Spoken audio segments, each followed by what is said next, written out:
Welcome back.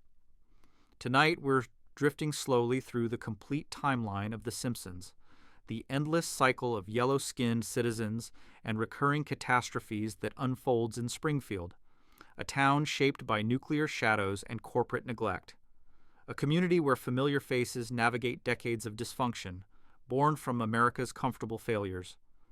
From the frontier settlement founded on a pirate's lie, where Jebediah Springfield's silver tongue conceals Hans Sprungfeld's blood-stained past, to future visions where grown children tend the same bars their fathers drank away their lives in, we'll trace every quiet turn of this timeline in sequence.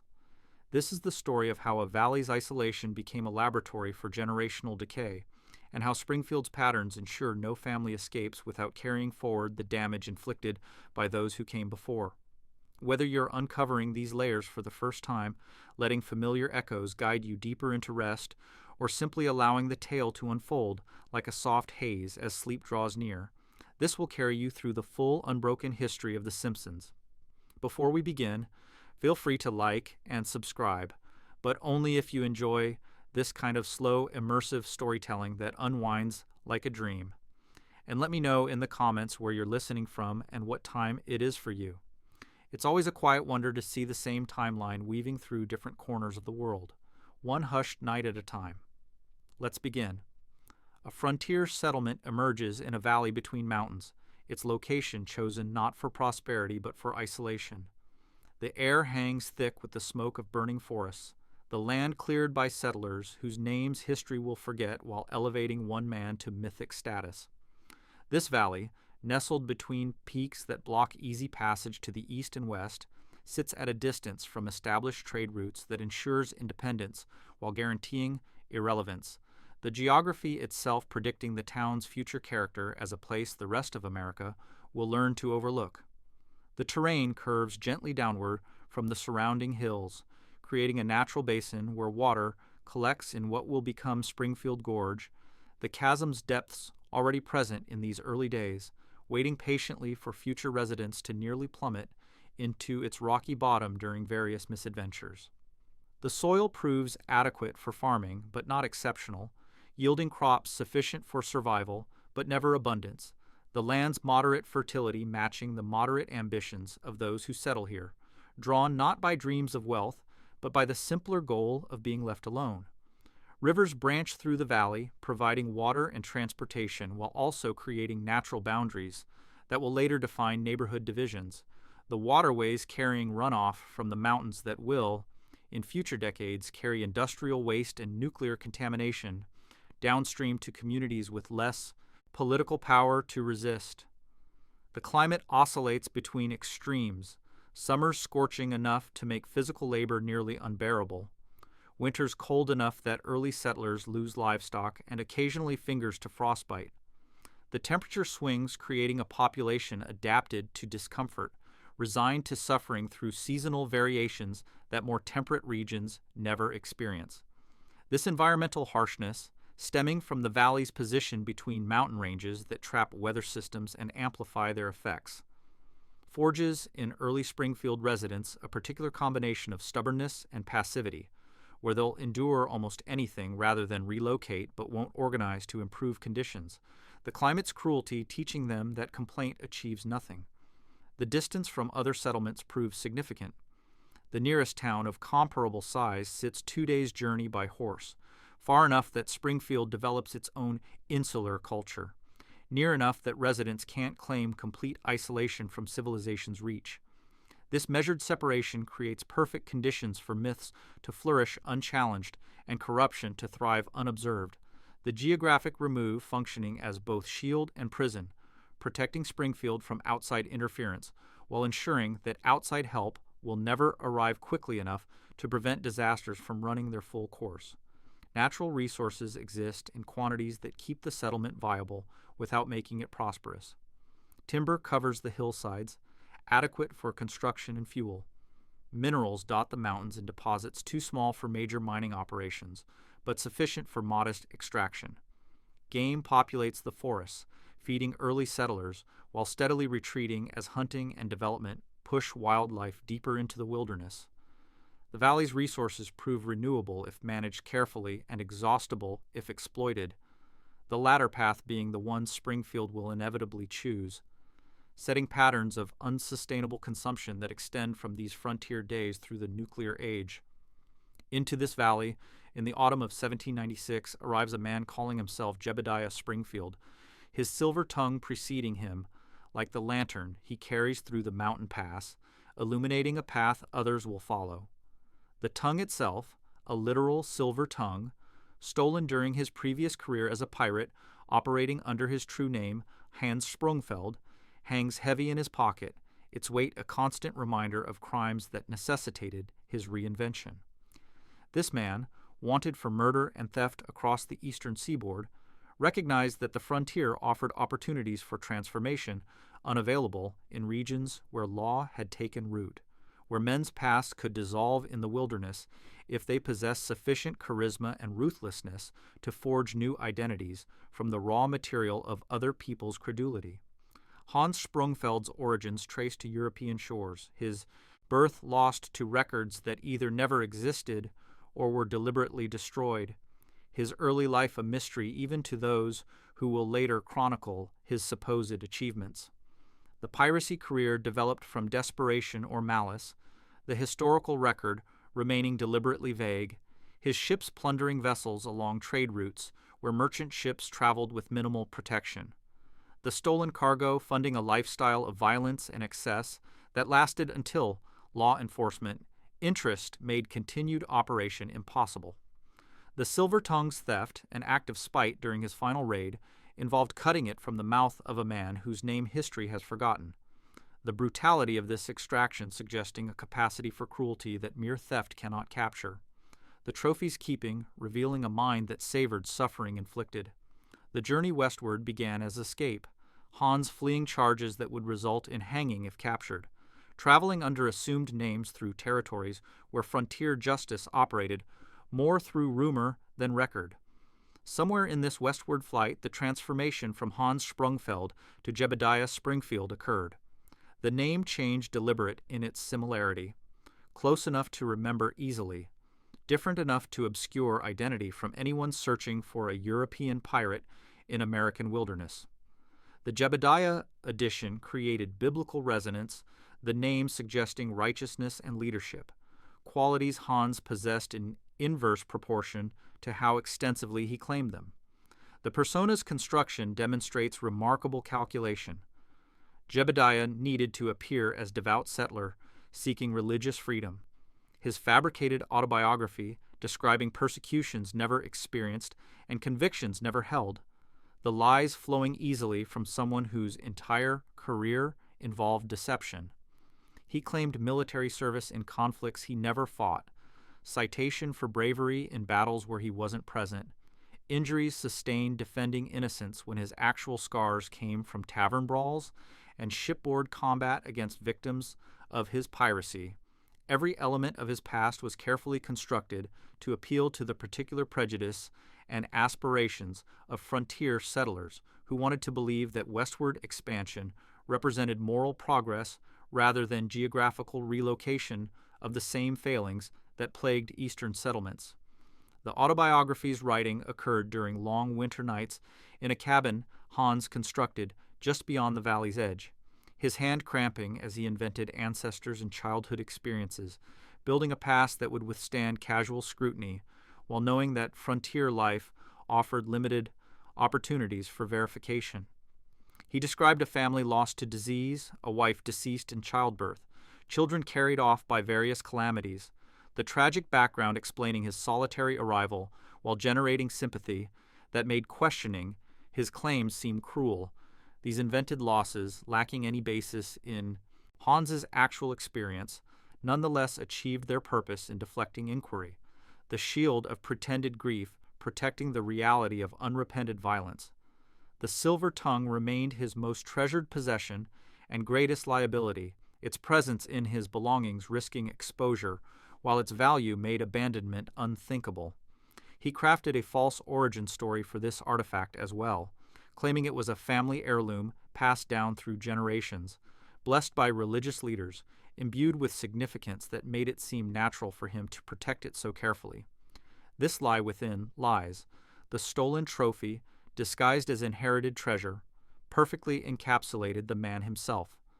Violence concealed beneath invented virtue, theft presented as preservation. The entire edifice of Jebediah Springfield constructed to hide Hans Sprungfeld's blood-stained truth. His pitch to potential settlers emphasized the valley's isolation as advantage rather than drawback, presenting remoteness as protection from government overreach and religious persecution, themes resonating with people who had reasons for wanting distance from established authority. He promised land ownership without the complications of existing property claims, though his right to offer such promises remained legally questionable at best.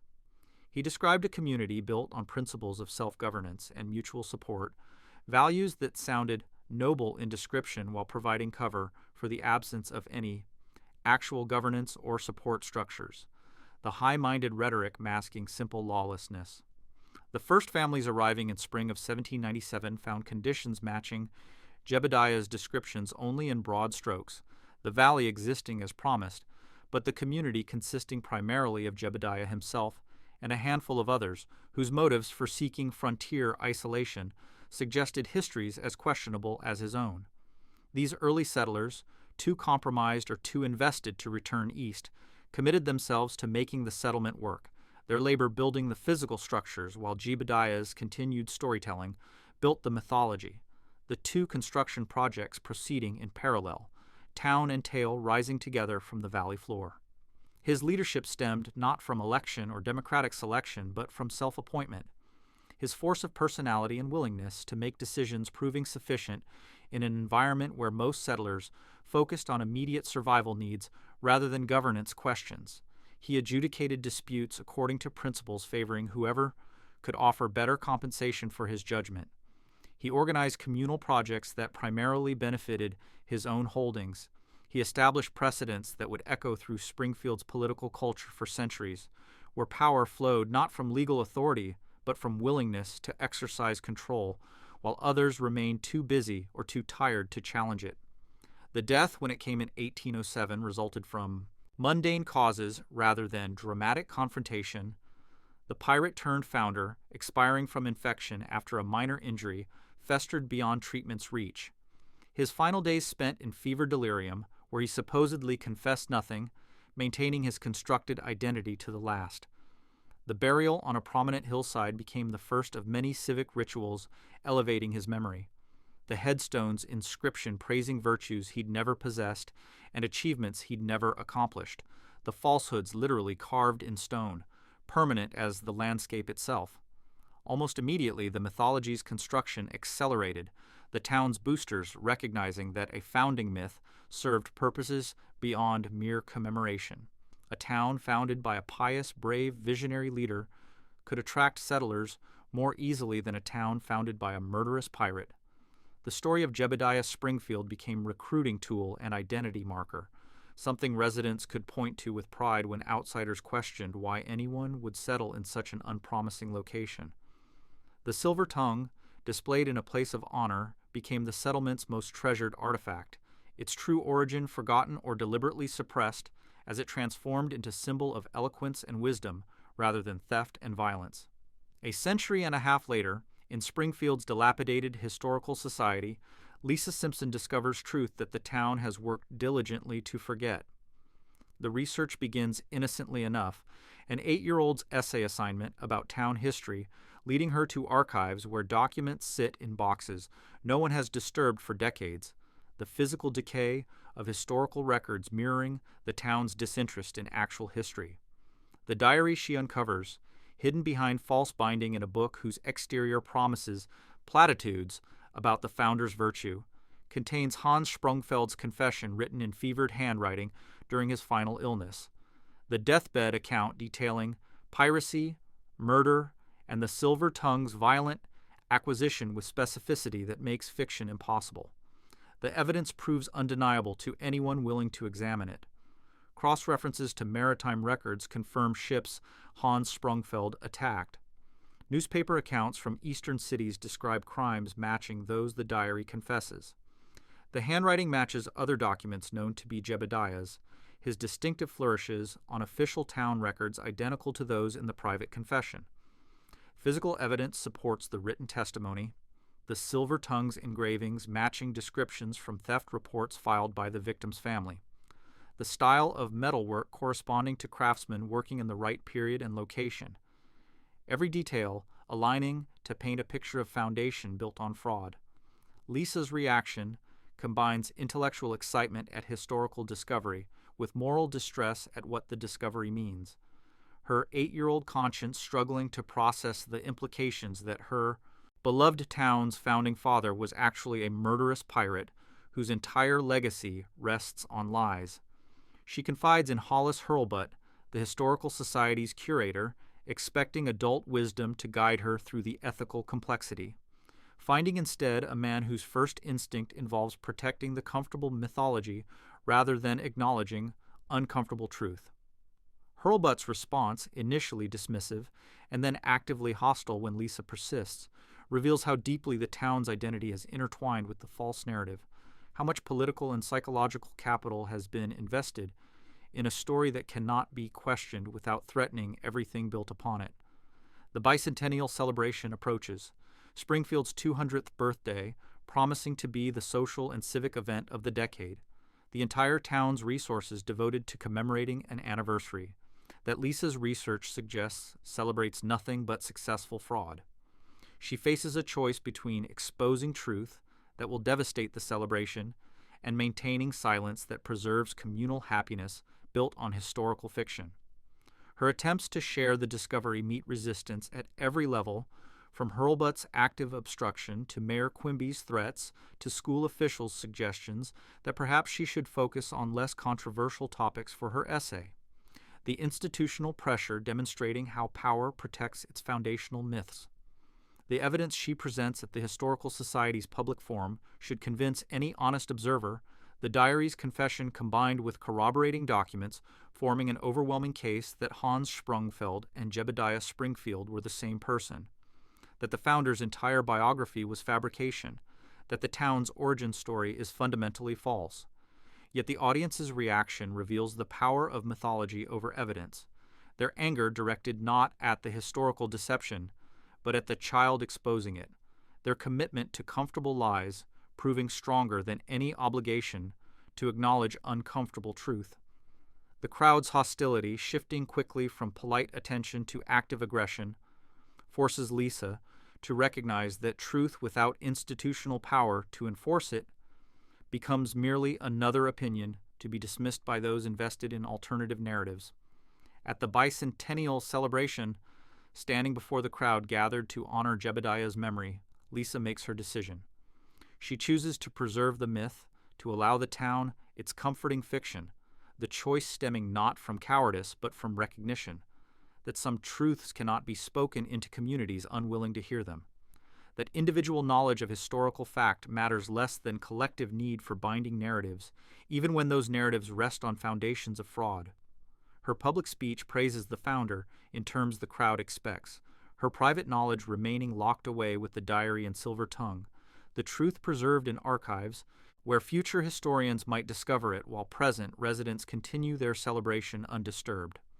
This pattern, established in Lisa's capitulation to mythology over evidence, reveals Springfield's fundamental relationship to truth, where facts exist as optional elements to be acknowledged when convenient and dismissed when troublesome, where history serves present purposes rather than honest accounting, where the town's identity depends on maintaining fictions that benefit those who currently hold power.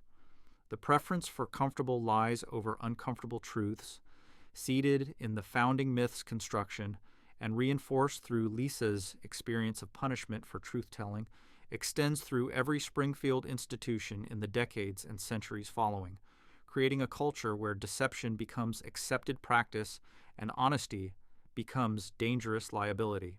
The early settlement patterns that developed alongside Jebediah's mythology demonstrate how the founding fraud established templates for future corruption. Other founding families arrived in the valley carrying their own secrets and seeking their own fresh starts, the settlement functioning as collection point for people whose pasts made Eastern establishment uncomfortable, the frontier's promise of reinvention drawing those who needed reinventing most. The Quimby family arrived with money of questionable origin, establishing immediately as merchant class, whose connections to legal commerce remained perpetually ambiguous. The Bouvier family brought French pretensions and fading wealth, their social position resting more on assertion than on genuine aristocratic background, the claims of nobility as fabricated as Jebediah's claims of virtue. The split with Shelbyville, occurring barely a decade after Springfield's founding, reveals the petty disputes that would characterize the town's political culture forever after. The famous quarrel over whether men should be allowed to marry their cousins, the disagreement supposedly motivating Shelbyville's separation, masked deeper conflicts over land distribution and political control. The moralistic framing obscuring economic motivations in ways that would become Springfield tradition. The lemon tree that became symbol of the split, each town claiming ownership of fruit growing on disputed boundary land, demonstrated how Springfield elevated trivial matters into existential conflicts while ignoring substantial problems that required actual solutions. Early governance structures, or more accurately, the absence of coherent governance structures, created vacuum that Jebediah filled through personality rather than legitimacy. The pattern persisting after his death as successive leaders emerged not through democratic process but through combinations of wealth, force, and willingness to claim authority that no one possessed sufficient organization to challenge. The first town charter, drafted years after the settlement's founding, mostly formalized existing power arrangements while providing legal veneer to decisions already made. The document's language about representation and rights, meaning little in practice, where informal networks of influence determined actual outcomes. Economic foundations rested on extraction and exploitation from the beginning. The early settlement's survival depending on harvesting timber faster than forests could regenerate. Hunting game until populations collapsed. Mining deposits until they exhausted, establishing patterns of unsustainable resource use that would extend seamlessly into the nuclear age. The town's relationship to native populations, barely acknowledged in official histories, involved displacement and violence that early settlers perpetrated without documentation. The crimes against indigenous people buried so deeply in Springfield's past that by Lisa's time, virtually no one remembers or acknowledges the land's original occupants, the erasure so complete that it becomes possible to tell the town's founding story without mentioning the people who lived in the valley first. Social hierarchies established themselves with remarkable speed, families who arrived first claiming best land and most influence, later arrivals settling literally and figuratively on less desirable plots. The class structure that would define Springfield for centuries crystallizing within the first generation. The churches raised in those early years taught doctrines that conveniently validated existing power arrangements, preaching submission to authority while authority enriched itself. Religion functioning from the start as social control mechanism rather than spiritual community, the sacred deployed in service of profane interests in ways that would echo through Reverend Lovejoy's empty sermons centuries later. Educational institutions, established reluctantly and funded inadequately, prepared children for lives of labor rather than lives of learning. The school system from its inception designed to produce workers who could read instructions and follow orders but not think critically or question authority, the explicit purpose being the creation of compliant citizens who would accept their social position as natural rather than constructed. Libraries remained small, books few, access to information carefully controlled by those who understood that knowledge threatened established hierarchies. The information scarcity ensuring that most residents never developed intellectual tools necessary to recognize how thoroughly they were being exploited by systems presented as serving their interests. As decades pass in quiet succession, the town's foundational lie settles into bedrock, calcifying into myth that serves as moral foundation, its original sin buried beneath statues and celebrations, where children learn to revere a murderer while actual history crumbles in archives. No one visits, carrying forward a legacy where truth bends to convenience, where myth serves power, and where Springfield's future grows from poisoned roots that will flower into familiar dysfunction. The patterns established in these early years extending forward through generations like genetic markers passing through bloodlines. ensuring that those who come after inherit not just land, but the moral compromises of those who claimed it. The founding's fraudulence becoming the template for institutional fraud that will define every system Springfield creates. The pirate's silver tongue becoming the symbol of eloquent deception that characterizes political speech in perpetuity. The choice to preserve comfortable lies over uncomfortable truths becoming the operating principle for a community that will learn to accept almost any injustice rather than acknowledge the cognitive dissonance that would come from confronting how completely their town's identity rests on fabrications. The valley's isolation ensuring that these patterns can develop without outside interference, creating a petri dish where American dysfunction can flourish in concentrated form, carrying the settlement forward from frontier outpost toward the nuclear poisoned municipality where the Simpson family will eventually make their home. Generations turn over like pages in a forgotten book, each one inheriting the valley's isolation and the founder's talent for deception. Bloodlines intertwining as the town grows from frontier settlement to established municipality, until a particular family name begins appearing in records with increasing frequency.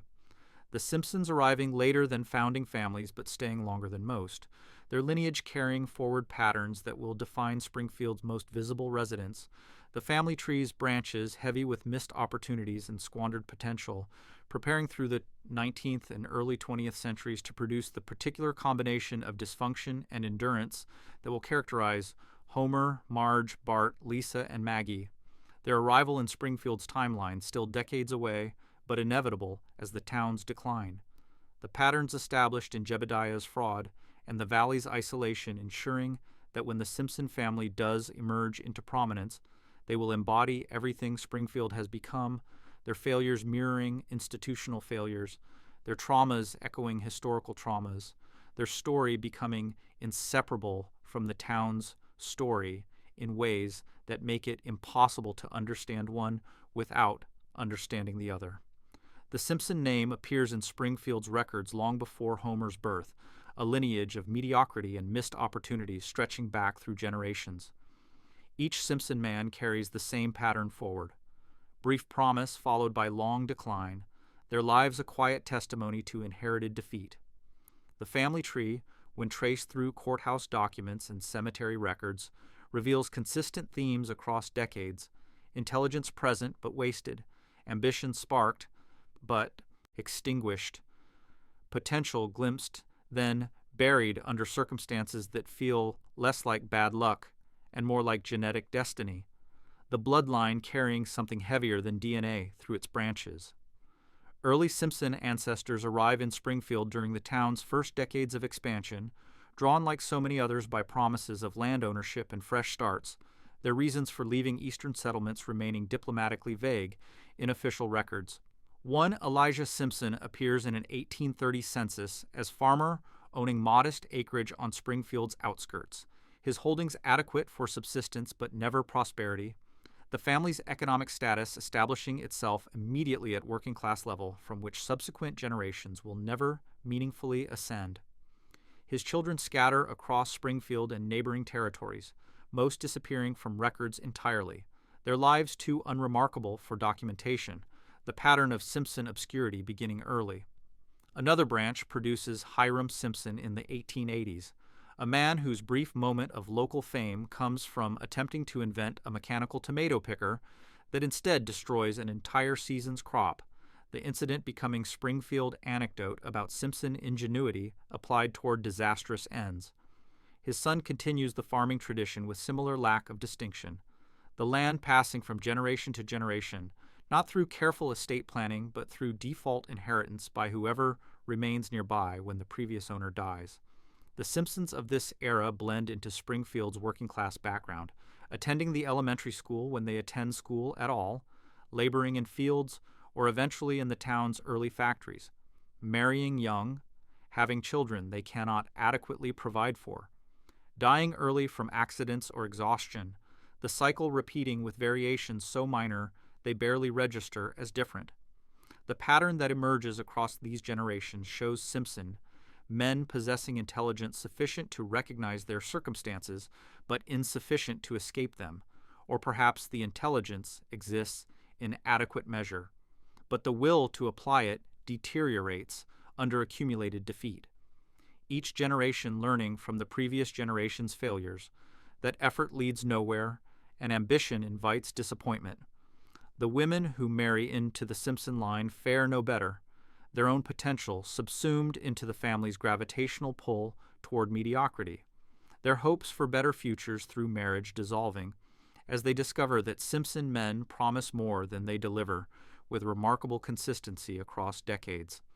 By the early 20th century, the Simpsons occupy a specific niche in Springfield's social hierarchy, working class but employed, poor but not destitute, present but invisible.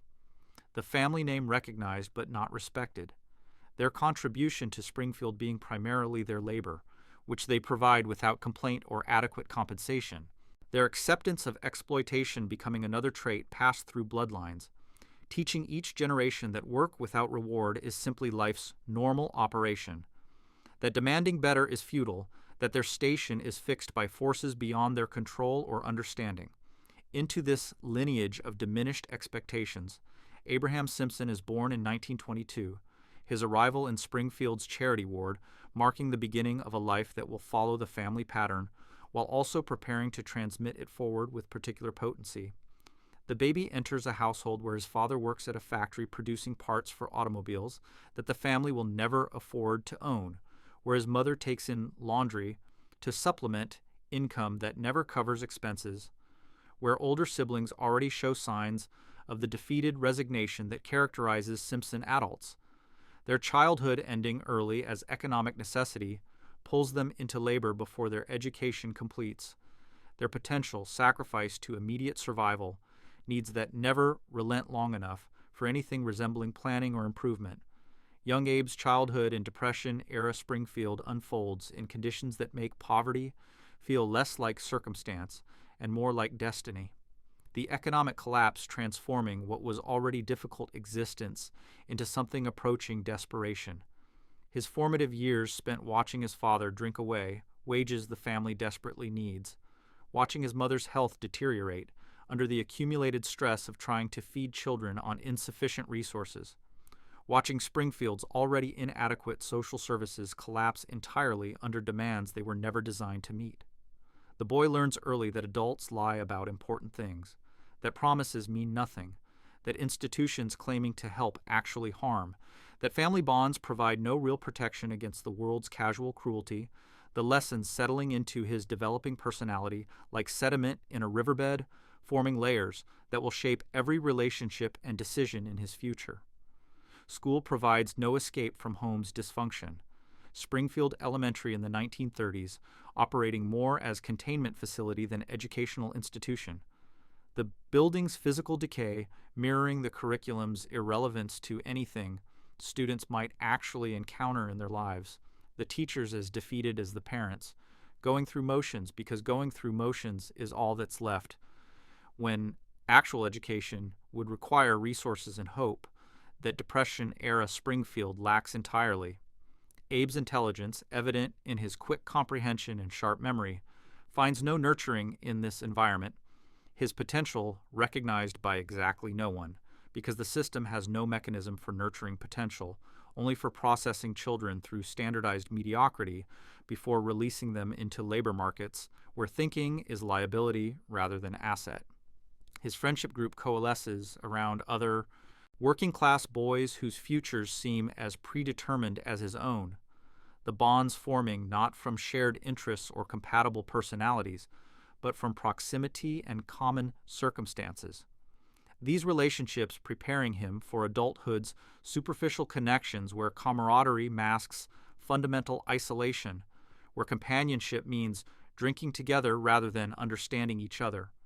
The friendship's shallowness, a training ground for the emotional unavailability that will define his relationships with wife and son. Among these friends, Montgomery Burns stands out as exception to the rule, the wealthy boy slumming with working-class kids for reasons Abe doesn't question. The unlikely friendship establishing patterns where Burns will always have power and Abe will always serve.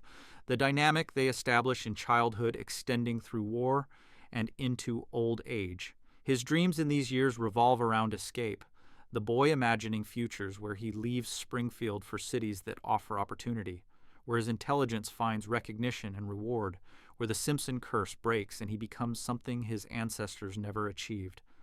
The dreams vivid and specific in adolescence before. Reality's accumulated disappointments teach him to stop hoping, to accept limitation, to make peace with the narrow life Springfield offers, because fighting against it exhausts more than it achieves.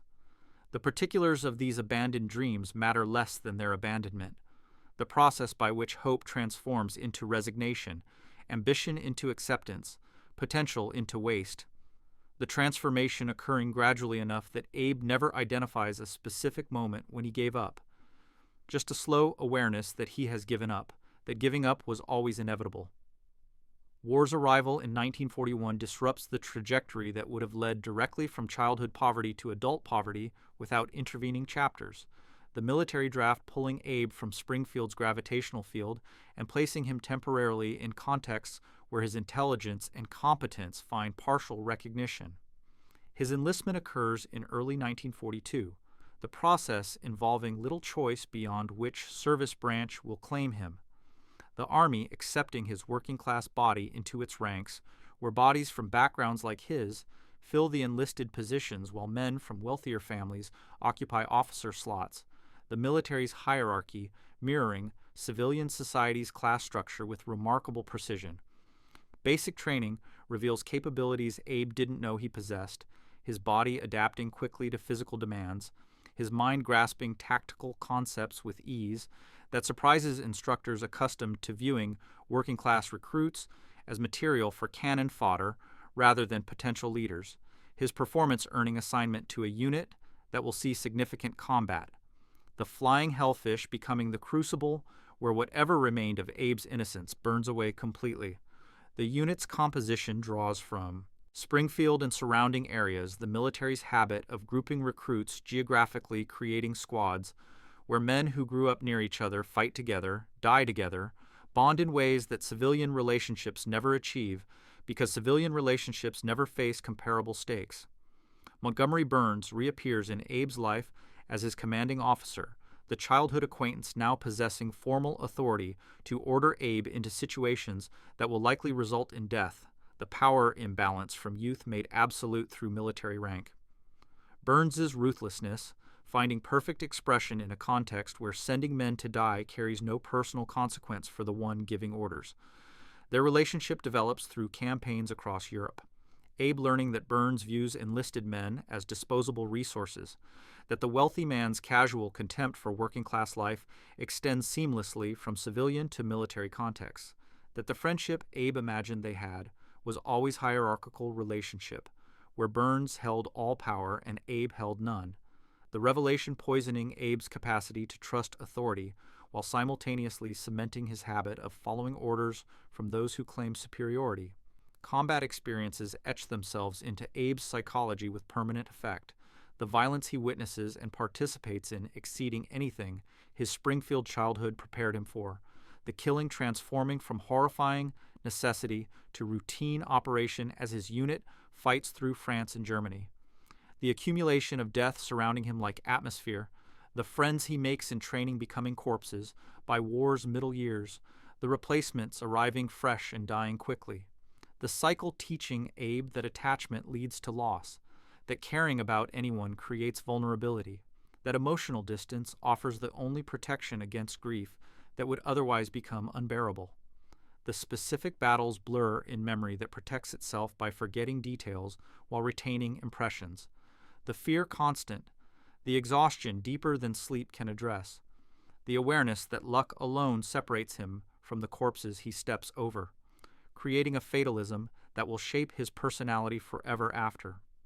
The art treasure incident that will haunt Abe's relationship with Burns throughout their lives occurs during the war's final months, the unit discovering priceless paintings in a German castle, the decision to steal rather than report, the find coming from Burns with Abe's complicity, the agreement to hide the art until after war's end, representing the kind of moral compromise that war makes feel reasonable, the theft binding the unit together in shared guilt, while also creating tensions that will eventually destroy whatever camaraderie combat forged. The painting's value matters less than what the theft reveals about Abe's character. His willingness to participate in looting, despite knowing it's wrong, his inability to refuse Burns's leadership even when following leads to crime, the incident demonstrating patterns that will repeat throughout his life, where weakness masquerading as loyalty leads him into situations he knows are wrong but lacks the strength to resist. The trauma manifests in ways Abe cannot name because post-traumatic stress disorder won't enter psychiatric vocabulary for decades.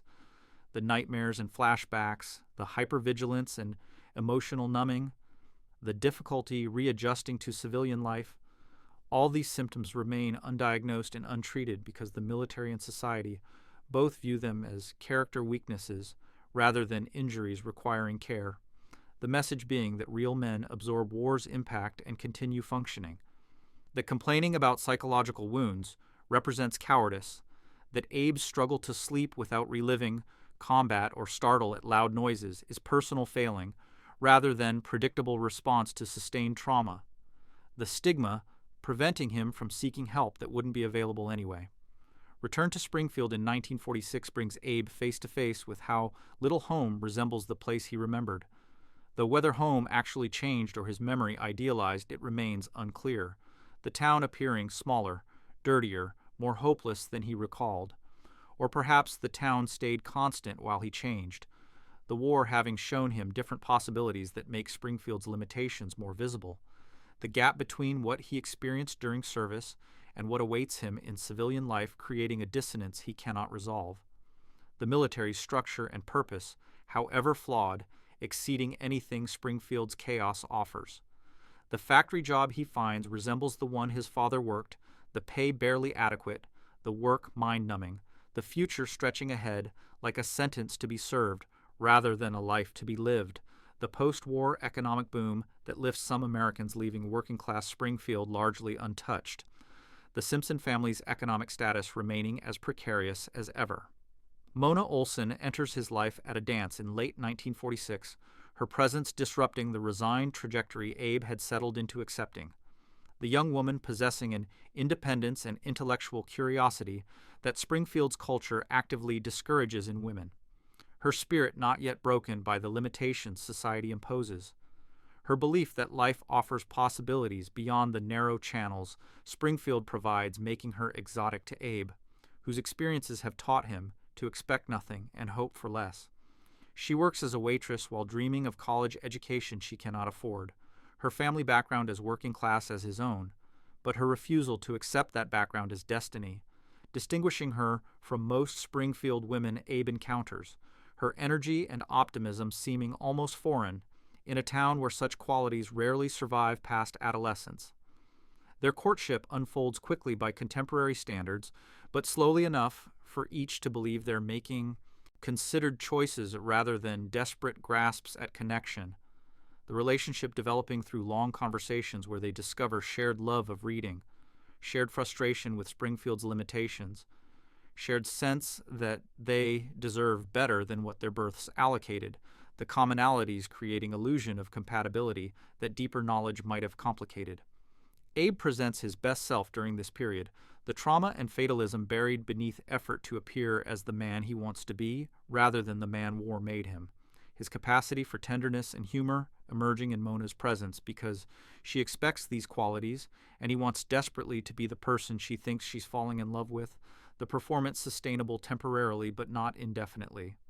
What attracts them to each other goes beyond surface compatibility, each seeing in the other a potential escape from isolation.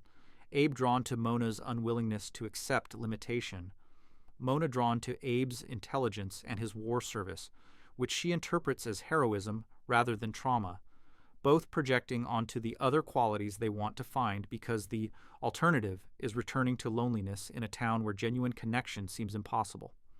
The attraction carries them through practical objections that friends and family raise about marrying quickly, both convinced that what they've found is rare enough to justify haste, both wrong about what they've found but discovering this only after vows make separation difficult. Marriage in early 1948 transforms courtship's promise into domestic reality's grind, the romantic bubble popping as cohabitation reveals how little they actually knew each other. How many assumptions about compatibility rested on wishful thinking rather than evidence. How war changed Abe in ways that emerge only in sustained proximity, the nightmares waking Mona, the mood swings bewildering her, his emotional unavailability when she needs connection, creating distance that wasn't present during courtship's carefully managed interactions. Financial stress compounds these personal tensions. The single income supporting two people barely, Mona's dreams of education vanishing as household needs consume whatever savings they might accumulate. Her waitressing continuing not as temporary measure, but as permanent necessity.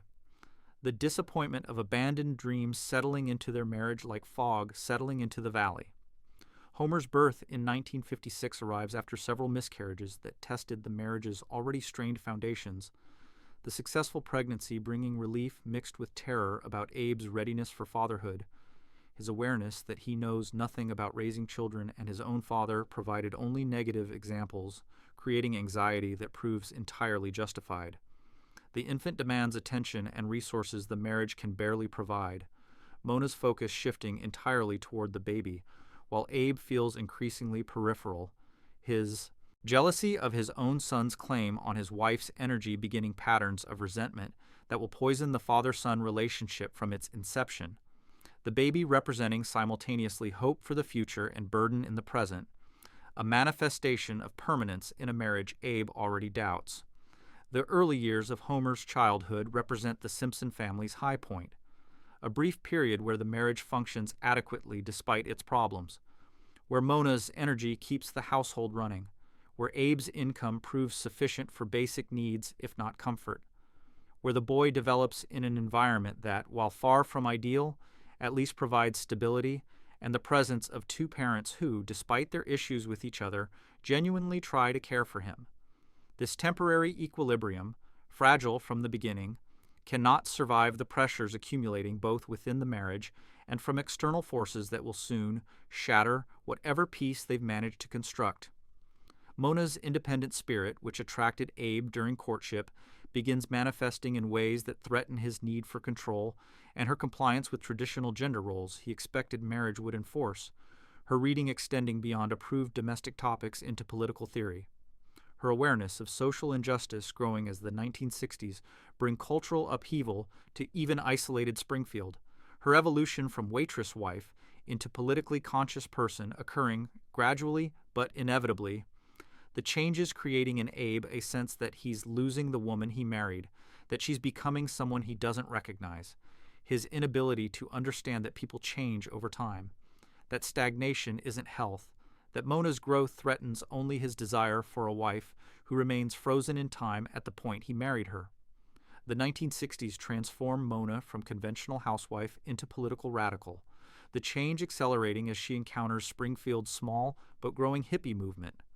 The counterculture's ideas about peace, equality, and environmental protection resonating with her developing worldview in ways that terrify Abe, whose working-class conservatism views these movements as threats to the order he fought to defend during war. His inability to see that the social changes Mona embraces represent values he claimed to fight for, creating cognitive dissonance he resolves by rejecting the changes rather than examining his own inconsistencies.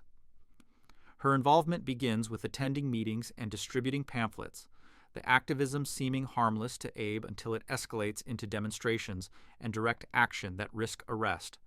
Her willingness to face legal consequences for her beliefs bewildering him, because he views political activism as luxury, afforded only to those without families depending on them.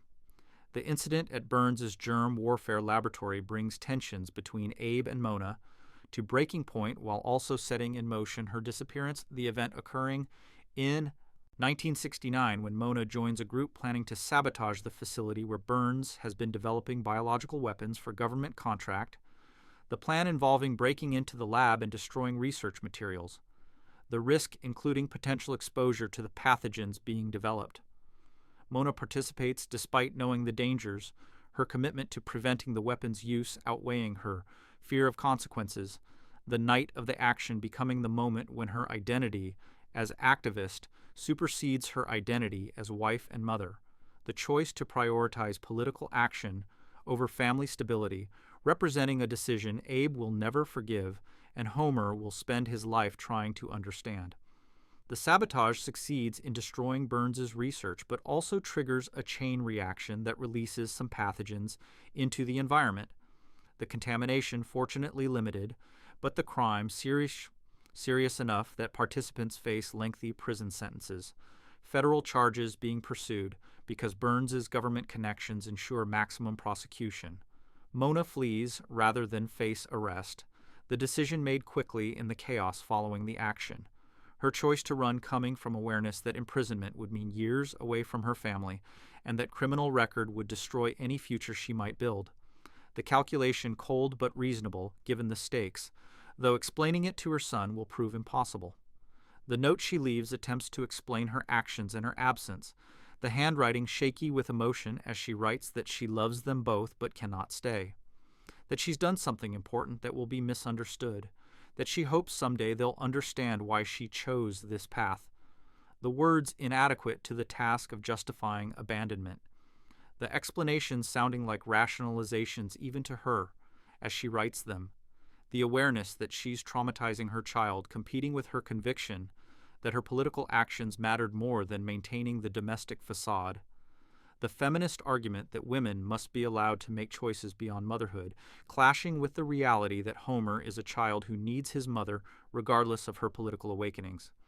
Abe's reaction combines rage, heartbreak, and humiliation in equal measure, his wife's political radicalism representing to him a fundamental rejection of everything he fought for, his interpretation of her actions as personal betrayal rather than political commitment preventing any sympathy for her position, his decision to tell Homer that his mother is dead coming from a desire to hurt her by erasing her from their son's life, while also protecting the boy from a truth Abe cannot bear to explain.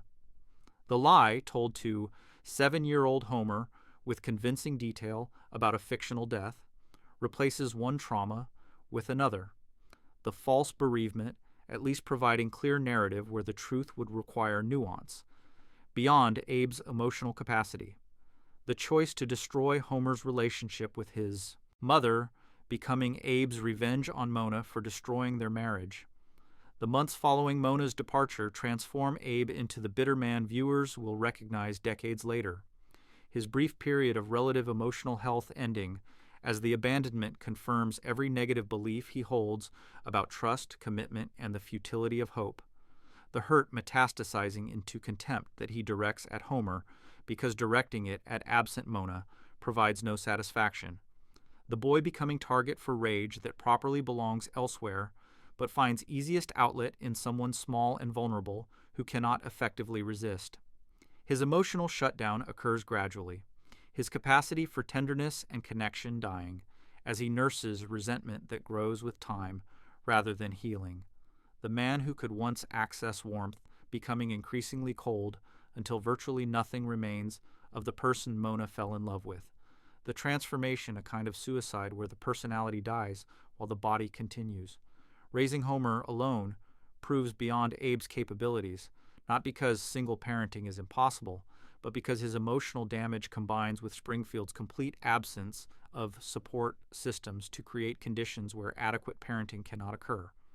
The boy's needs for attention, guidance, and affection, meeting Abe's inability to provide these things, the deficit accumulating across Homer's childhood to create deficits in Homer's adult functioning. The television becomes Homer's primary caregiver, the boy spending hours in front of the screen absorbing crusty and itchy and scratchy while Abe drinks in the next room or works overtime to avoid being home, the neglect not dramatic enough to trigger intervention but thorough enough to damage permanently. The parenting consisting mainly of feeding and housing the child while providing nothing resembling emotional support or intellectual stimulation.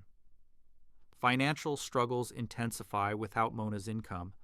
Abe's factory wages barely covering expenses for one person, let alone two, The economic pressure creating conditions where Homer's needs become burdens, Abe resents rather than responsibilities he accepts. The boy learning early that asking for anything brings irritation or worse, that his presence itself represents obligation. Abe wishes he could escape, that the parent-child relationship is supposed to involve love he doesn't receive and never will.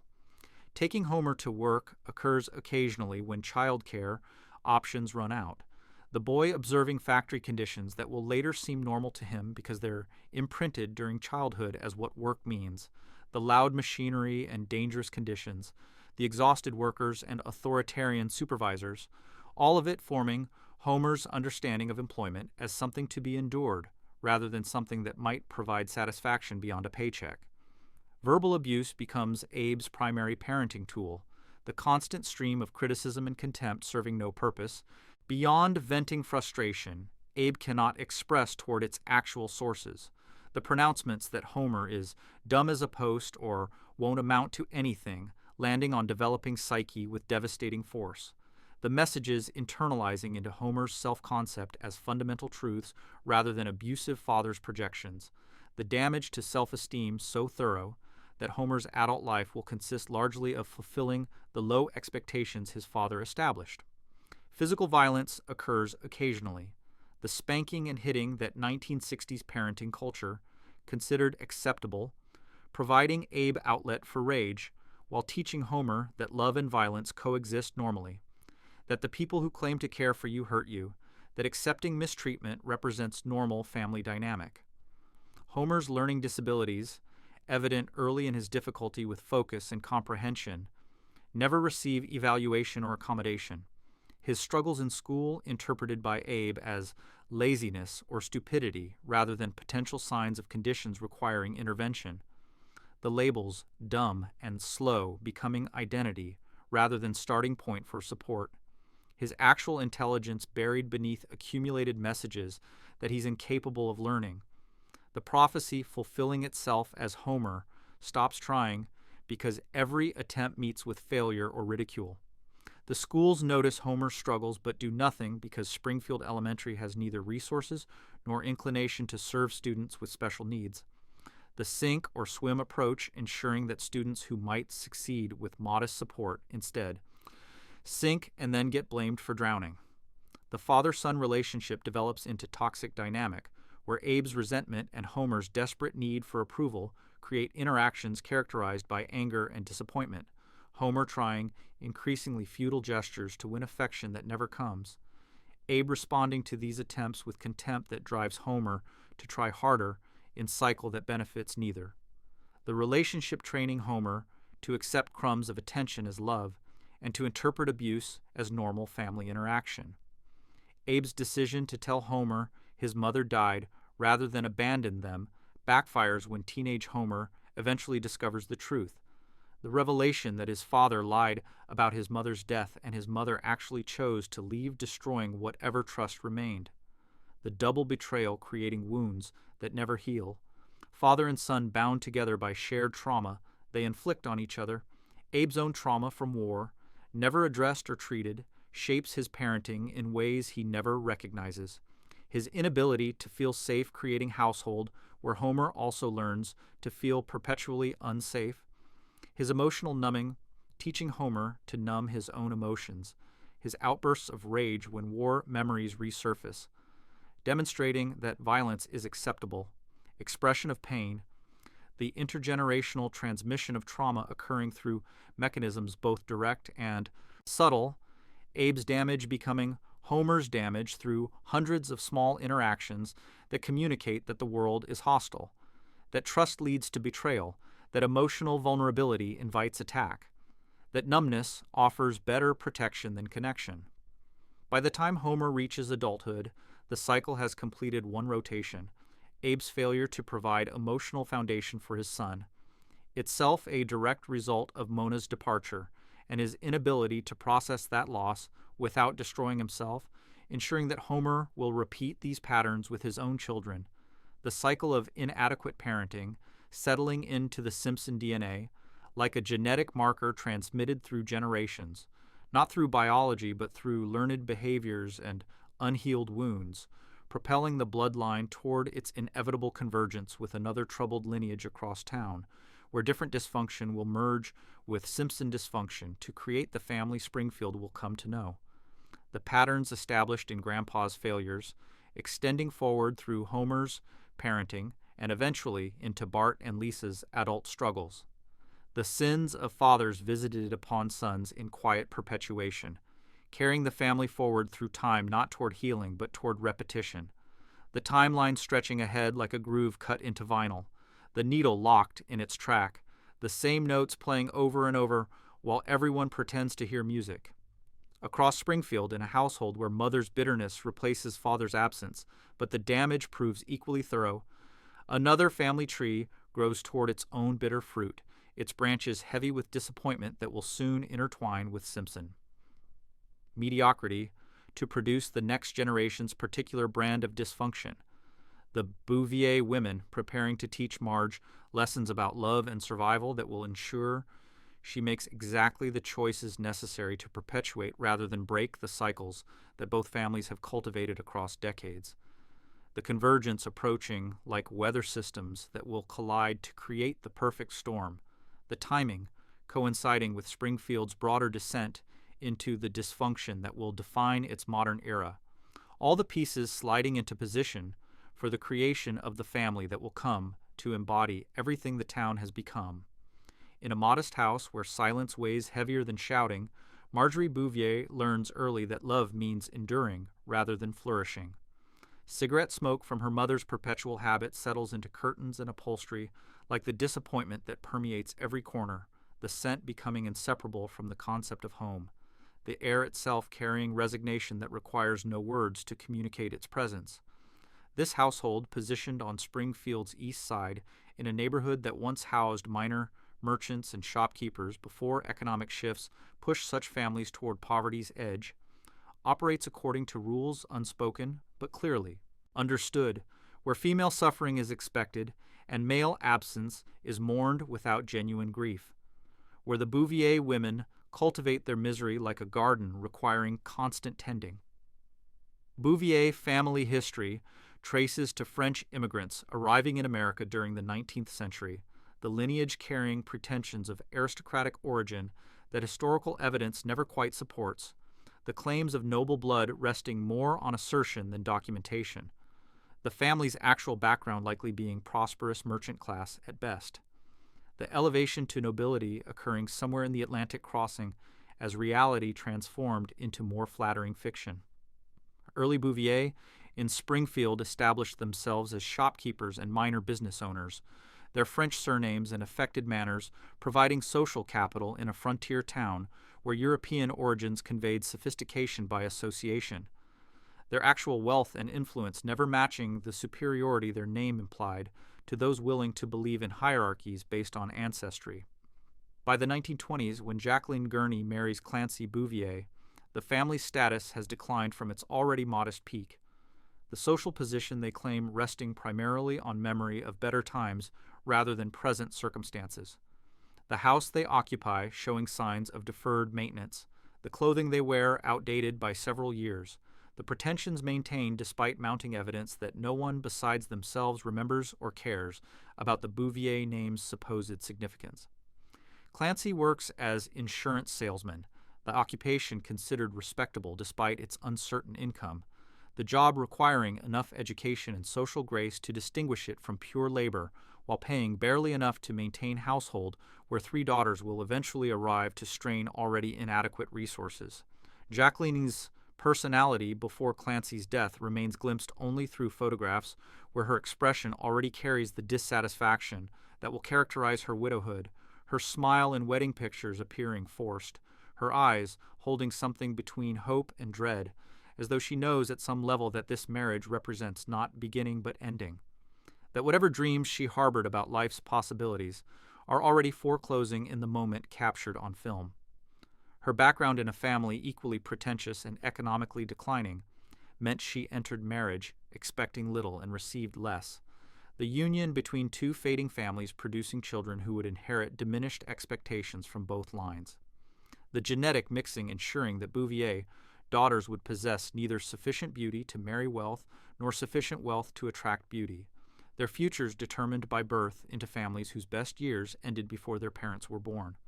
Clancy's death from heart attack in 1952 arrives without warning, the man collapsing at work in his early 40s. The suddenness, preventing farewell or final words, the abruptness of his exit leaving Jacqueline with 3 young daughters and no life insurance despite his profession. This irony of insurance salesmen dying uninsured, becoming family joke that no one actually finds funny, the tragedy's financial dimension overshadowing whatever emotional loss Jacqueline experiences, though her grief seems less for losing Clancy, specifically, and more for losing the modest security his income provided, however inadequate that income was while he lived. The impact on family finances proves immediate and devastating. Jacqueline, discovering that Clancy's salary barely covered current expenses, that savings account holds almost nothing, that the house carries mortgage she cannot maintain on her own, that his employer offers sympathy but no pension or ongoing support, that his brother feels no obligation to help his widowed sister-in-law, that Springfield's social services for widows and orphans consist primarily of suggestions that she find work and pray harder. The financial crisis transforms almost overnight. From family getting by to family facing homelessness, the shift exposing how precarious their position was even while Clancy lived, how close to disaster they operated while maintaining appearances of respectability, how thin the margin between working class and destitute actually measures. Left to raise 3 daughters alone, Jacqueline must seek employment despite having no training or experience beyond housewifery.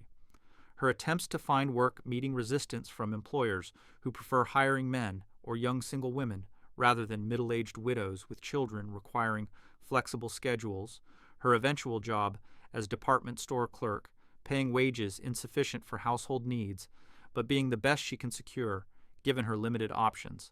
The work itself standing for hours, helping customers select merchandise she cannot afford, answering questions from women whose lives represent everything. Hers might have been if Clancy hadn't died, or if she'd married differently, or if any of 1,000 variables had aligned differently, reinforces daily her sense of life's unfairness, the customer service smile she maintains at work cracking. The moment she arrives home to daughters who need attention she's too exhausted to provide. Her bitterness calcifies immediately rather than developing gradually, the transformation from disappointed wife to embittered widow occurring in the weeks following Clancy's death, as though the thin veneer of contentment she maintained while married dissolved the moment its minimal foundation disappeared, revealing anger that may have existed all along, but now finds permission to express itself freely. She blames Clancy for dying, the accusation irrational but emotionally satisfying, her resentment focusing on his irresponsibility in leaving her alone, his failure to secure better employment, his inability to provide even minimal financial cushion.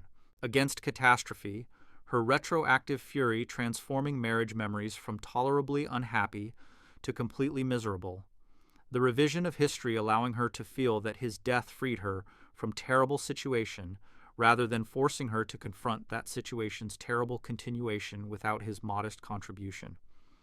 This bitterness becomes the household's defining characteristic. Jacqueline's constant complaints about her circumstances, about Clancy's failures, about men generally, about the unfairness of women's position in society, creating atmosphere where negativity feels more natural than optimism, where hope appears naive rather than healthy, where the default assumption about future events is that they'll disappoint. The daughters absorb these lessons like they absorb cigarette smoke, the messages entering their developing psychologies without their conscious awareness, shaping expectations about relationships, about gender dynamics, about what women can reasonably expect from life, the education in resignation beginning early and continuing until it becomes indistinguishable from their own thoughts rather than their mother's teachings echoing in their minds. Jacqueline's relationship advice to her daughters consists primarily of warnings rather than encouragement, her guidance on men emphasizing their unreliability and selfishness, her suggestions about marriage focusing on legal protections rather than emotional connection, Her worldview, treating romantic love as dangerous fiction that leads women into traps where they sacrifice independence for relationships that inevitably disappoint. The counsel coming from bitter experience but lacking any acknowledgement that her experience might not represent universal truth. She teaches them to expect betrayal, to guard against vulnerability, to view male attention with suspicion, to protect themselves financially above all else, the lessons possibly containing wisdom, but delivered with such toxicity that they poison whatever genuine insight they might offer. Her constant criticism extends beyond men, to include her daughters themselves, her impossible standards ensuring that nothing they do earns approval, the moving target of her expectations teaching them that their efforts will never suffice, that their best will never be good enough, that maternal love comes with conditions they cannot meet no matter how hard they try. She criticizes their appearance, their intelligence, their choices, their friends, their ambitions, the relentless negativity functioning as technique for ensuring they remain dependent on her judgment, even as they resent that judgment. The psychological control maintaining itself through undermining their confidence until they genuinely doubt their capacity to function without her guidance. Her chain smoking increases after Clancy's death, the cigarettes becoming props she uses to punctuate criticisms and emphasize disappointments, the gesture of lighting a cigarette, signaling that judgment is coming, the exhalation of smoke serving as visual manifestation of her contempt, the habit shortening her life while also making cohabitation with her unpleasant for daughters who cannot escape the smoke or her bitterness, both filling the house until neither fresh air nor positive emotion can penetrate. The smoking's practical effects, the persistent cough, the yellow fingers, the clothes reeking of tobacco, add physical dimension to her emotional unpleasantness, her body manifesting externally the internal toxicity her personality radiates. Later in life, her relationship with Homer will consist almost entirely of contempt poorly disguised as concern, her treatment of her son-in-law representing continuation of her view that men are fundamentally inadequate, and her daughter's choice to marry Homer confirms her belief that Marge inherited her capacity for poor decisions regarding men. The criticism of Homer serving dual purpose of expressing legitimate frustration with his behavior, while also reminding Marge that her mother predicted exactly this outcome when Marge ignored warnings and married him anyway. Patty and Selma, the twin sisters born 3 years before Marge, developed their own toxicity in response to household environment, their cruelty toward their younger sister stemming from jealousy of her natural beauty and their mother's differential treatment, however subtle that difference may be.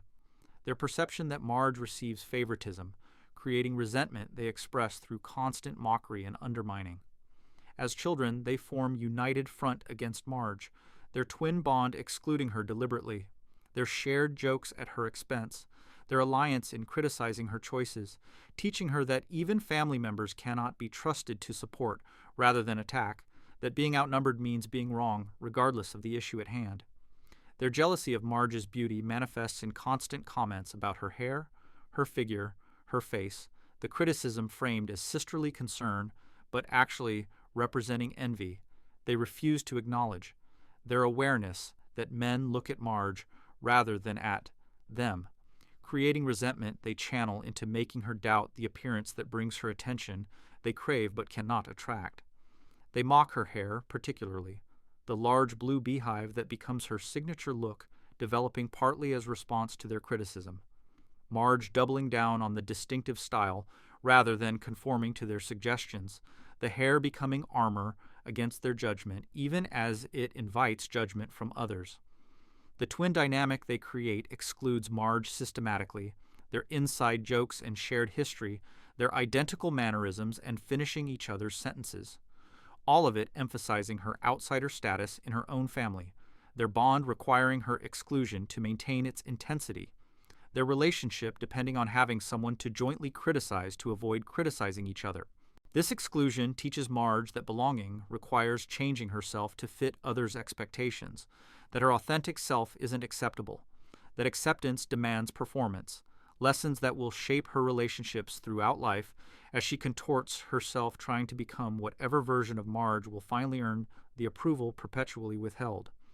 Their own bitter spinsterhood develops through their 20s and 30s as relationships fail or never materialize, their personalities and appearance combining to make them romantically unsuccessful in ways they blame on men's shallowness rather than their own unpleasantness.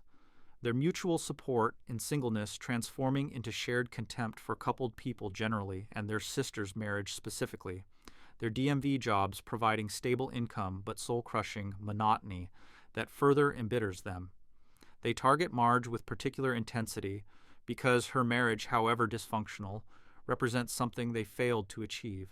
Their criticism of Homer containing envy that he chose Marge over remaining available to potentially them. Their vicious comments about Marge's life choices masking their own disappointment that similar choices weren't available to them.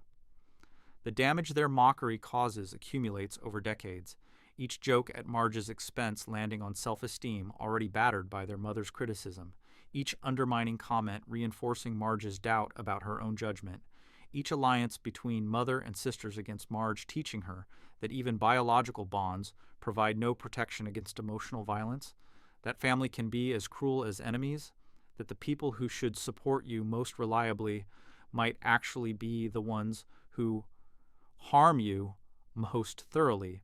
Their presence in her life throughout her marriage continues the pattern established in childhood. Their Thanksgiving visits and phone calls bringing fresh doses of toxicity into household already struggling with its own dysfunction. Their role in Marge's life serving mainly to remind her that escape from family of origin is impossible even through marriage, that Bouvier women's bitterness follows her into her new family where it combines with Simpson dysfunction to create comprehensive misery. Young Marge's personality develops in resistance to and accommodation of this hostile environment. Her natural kindness and empathy surviving despite everything because they're so fundamental to her character that even sustained assault cannot completely destroy them, though the survival comes at cost of teaching her that expressing these qualities requires absorbing others' pain while suppressing her own needs, that caring for others means neglecting herself, that her value derives from her utility to people who rarely reciprocate her efforts. She becomes parentified child, taking care of mother and sisters emotionally despite being youngest. Her attempts to fix family dynamics training her for future where she'll attempt to fix husband and children's problems while never addressing her own. She tries to make peace in household that thrives on conflict, mediating between mother and sisters, absorbing anger directed at her rather than letting it escalate into fights, smoothing over tensions through emotional labor that no one acknowledges or appreciates. The work invisible because it prevents scenes that don't occur rather than creating visible positive outcomes. Her success measured in disasters averted rather than achievements accomplished. This training in conflict avoidance and peacekeeping creates adult Marge who will tolerate Homer's strangling of Bart because intervening would create conflict, who will enable rather than confront because confrontation violates every lesson her childhood taught about how to survive in family systems. Her dreams in adolescence revolve around escape, the visions of college education or career in art reflecting desire to leave Springfield and Bouvier household behind. But these dreams encounter immediate practical obstacles in her family's poverty and her mother's insistence that women's ambitions lead only to disappointment, that education is wasted on girls who'll just marry and have children, that Marge's fantasies about life different from Jacqueline's represent naive youth rather than achievable goals. The systematic crushing of aspiration occurs through combination of economic impossibility and psychological warfare, the former making college financially unreachable while the latter makes believing impossibility. Emotionally unbearable, the two forces working together to ensure Marge settles into understanding that her life will not exceed her mother's, that she'll find man, marry him despite red flags, have children she can't adequately parent, and spend decades regretting choices while lacking courage to make different ones. High school Marge encounters Homer Simpson in 1974, the meeting occurring during senior year when both are 17. Her first impressions of him mixing amusement at his efforts to gain her attention with discomfort at his persistence that crosses into stalking. his constant presence in her periphery as he follows her through school halls, feeling flattering and invasive simultaneously. Her conflicted response reflecting confusion about whether male attention she doesn't particularly want still counts as validation she desperately needs. Homer's immediate obsession, fixating on her from first glance, creates situation where his interest feels intense enough to mistake for devotion, his willingness to embarrass himself to gain her notice appearing as romantic dedication rather than concerning inability to respect her disinterest. Their first date occurring after Homer inserts himself into her life through combination of persistence and his friend Barney's car, proceeds awkwardly with moments of genuine connection appearing between longer stretches of uncomfortable silence. Homer's nervousness manifesting as bravado that masks his insecurity. Marge's politeness preventing her from ending the evening when she realizes they have little in common. The date succeeding mainly because Marge's low expectations mean Homer exceeds them simply by showing interest and not being actively offensive. The mini golf course and dinner at restaurant Homer can barely afford represent his attempts to impress her through gestures his limited resources strain to provide, the effort touching even as its insufficiency predicts future where his love will be present but his capacity to express it adequately will always fall short. Red flags appear immediately for anyone watching objectively. His possessiveness when other boys talk to her, his temper when he perceives slights, his burning of Artie Ziff's tux after senior prom when Artie's attempted assault makes Homer's violence seem justified in context. The jealousy and rage that will characterize their marriage, already present in courtship, where Marge overlooks them because no one taught her to recognize warning signs. Her mother's advice focused on men's unreliability rather than identifying specific dangerous behaviors, leaving Marge unprepared to distinguish between passionate attention and controlling obsession.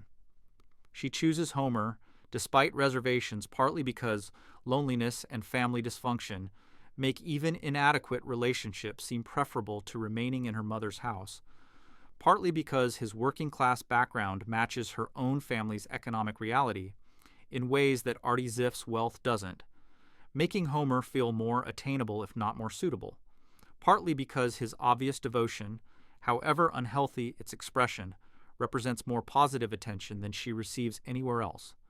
The validation of being desired, overwhelming questions about whether she actually desires him in return.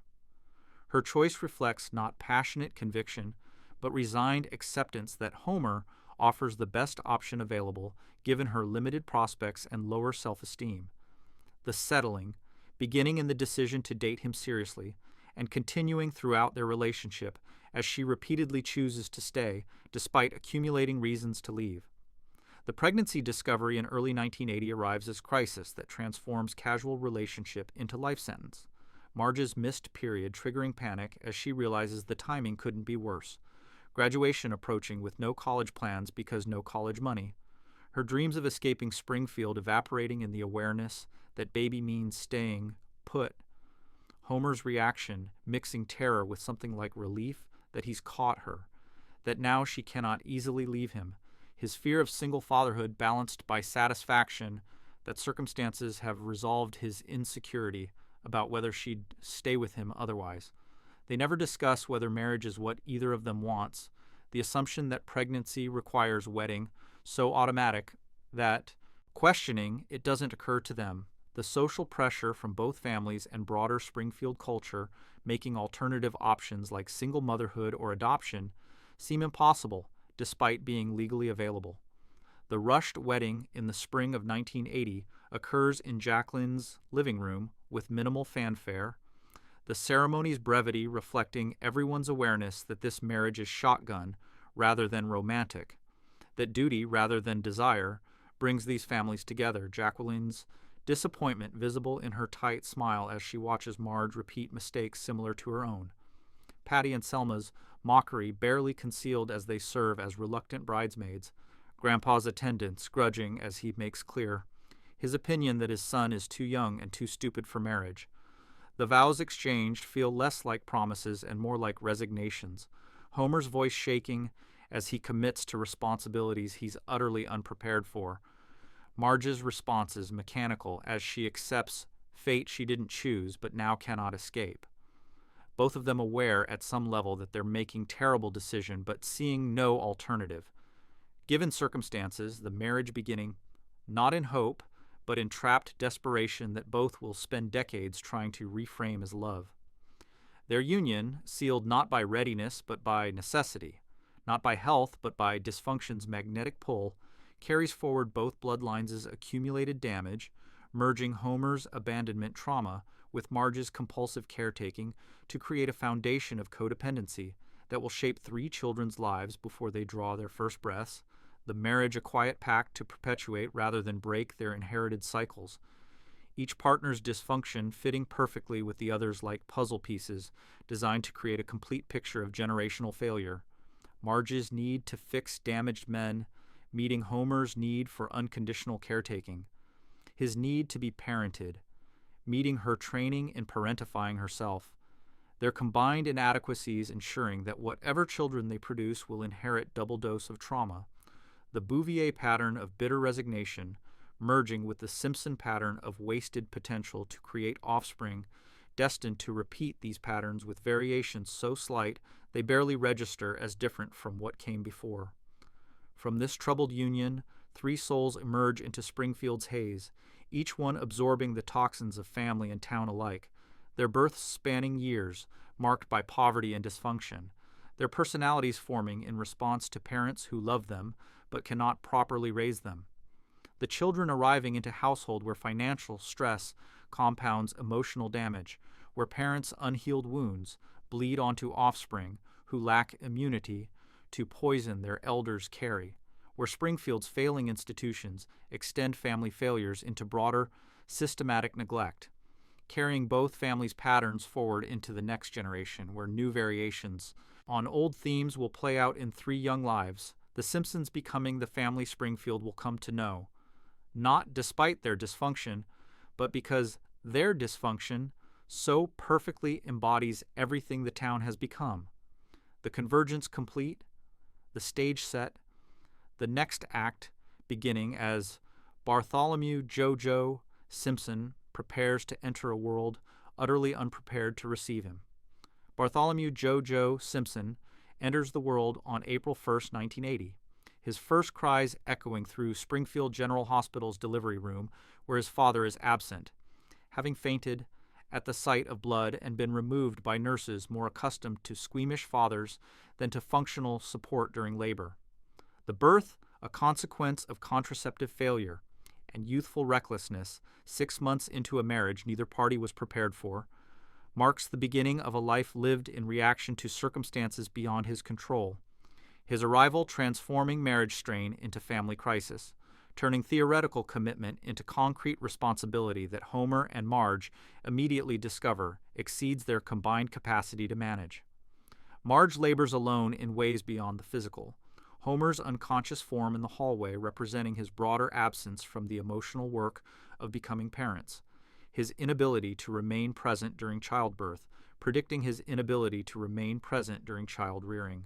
The fainting, a metaphor that will extend through 2 decades of checked-out fatherhood, where Homer's body occupies the house, while his attention and engagement remain elsewhere. The nurse's competence partially compensates for spousal absence, their professional care providing the only support Marge receives as her body performs work.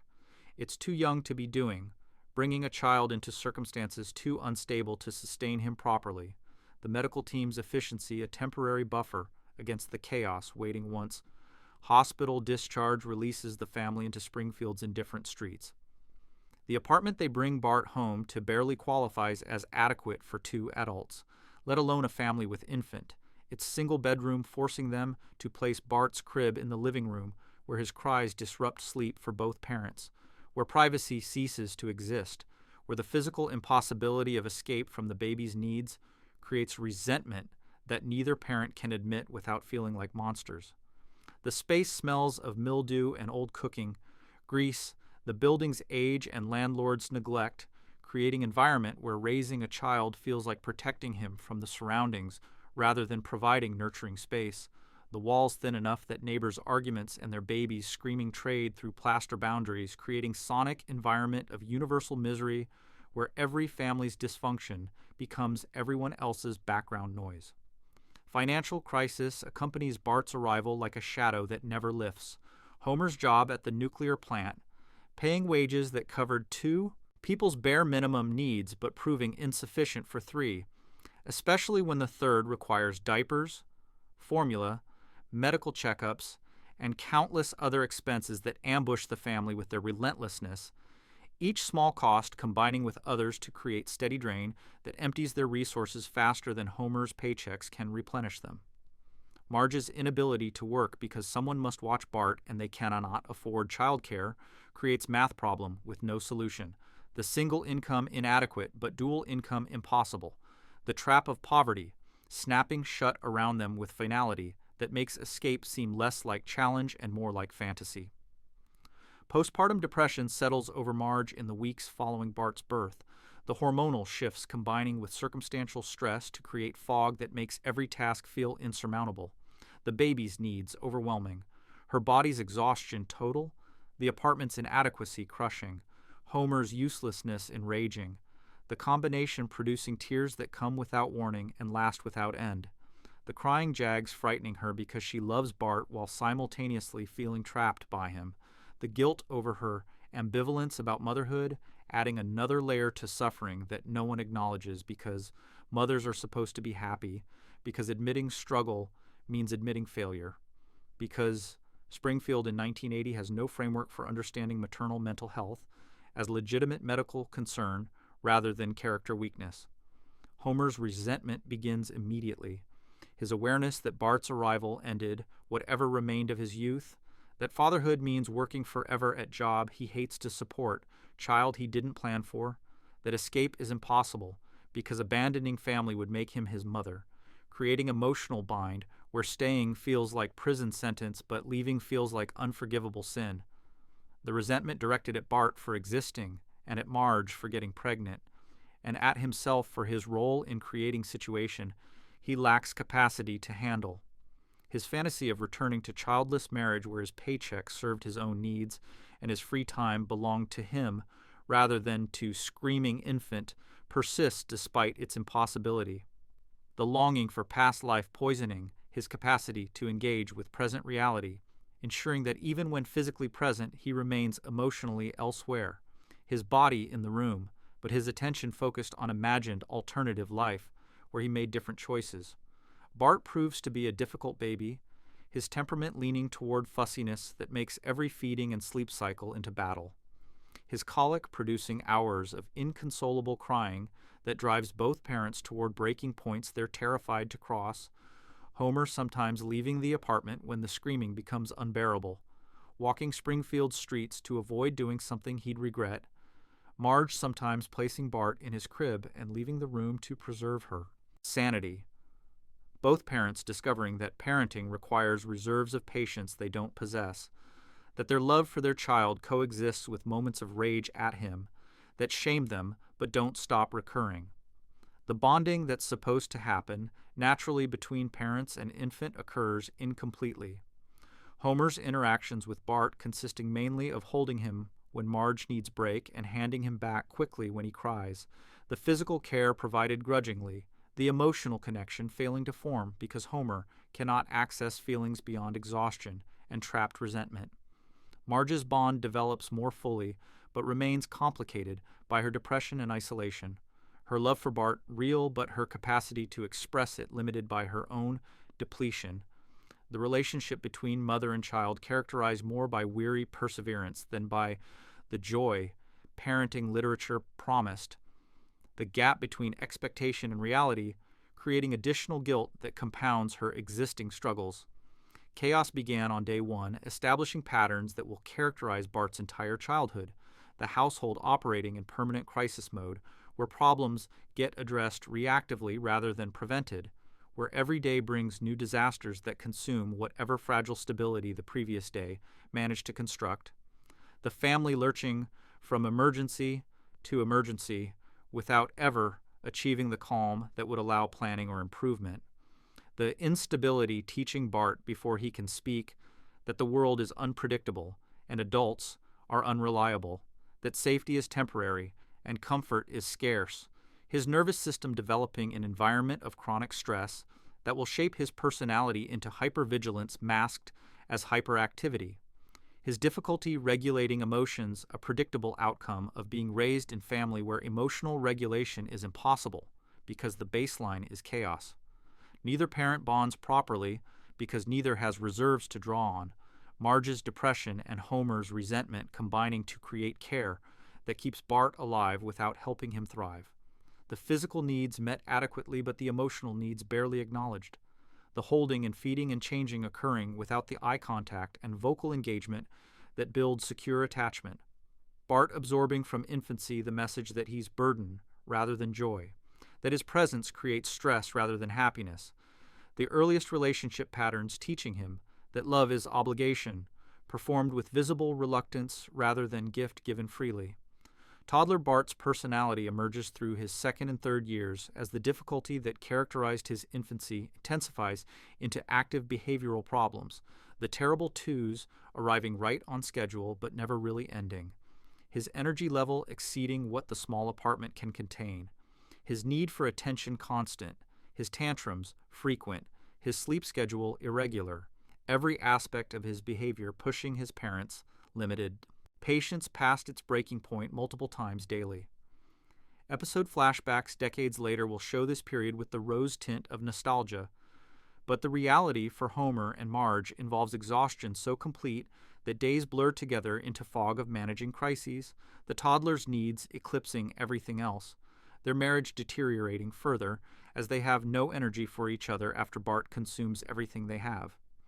His hyperactivity and destructiveness stem partly from normal toddler curiosity and energy, partly from environment that provides insufficient stimulation, partly from temperament that tends toward intensity, partly from modeling of chaos that surrounds him. The combination producing child who climbs everything, touches everything, breaks everything, his path through the apartment marked by toppled furniture and shattered objects, his inability to sit still or focus, extending even to activities designed to engage children his age, his attention span measuring in seconds rather than minutes. Homer's frustration with this behavior intensifying as he interprets Bart's inability to be calm as deliberate defiance rather than developmental limitation. Homer's growing frustration manifests in strangling that begins as playful throttling when Bart is 3. The physical violence emerging from Homer's rage, breaking through his self-control.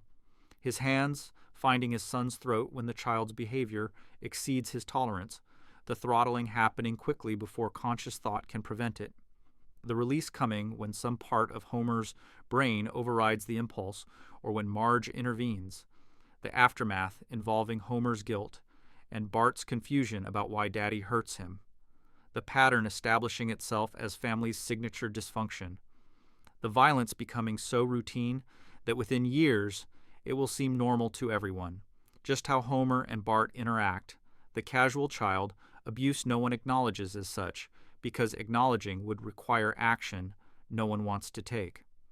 Marge makes excuses for Bart constantly, her descriptions of his behavior to relatives and doctors minimizing its severity, attributing his difficulties to phases he'll outgrow rather than problems requiring intervention. Her denials serving to protect the family image while also protecting her from having to admit that her son might need help she cannot provide or that her parenting might be inadequate.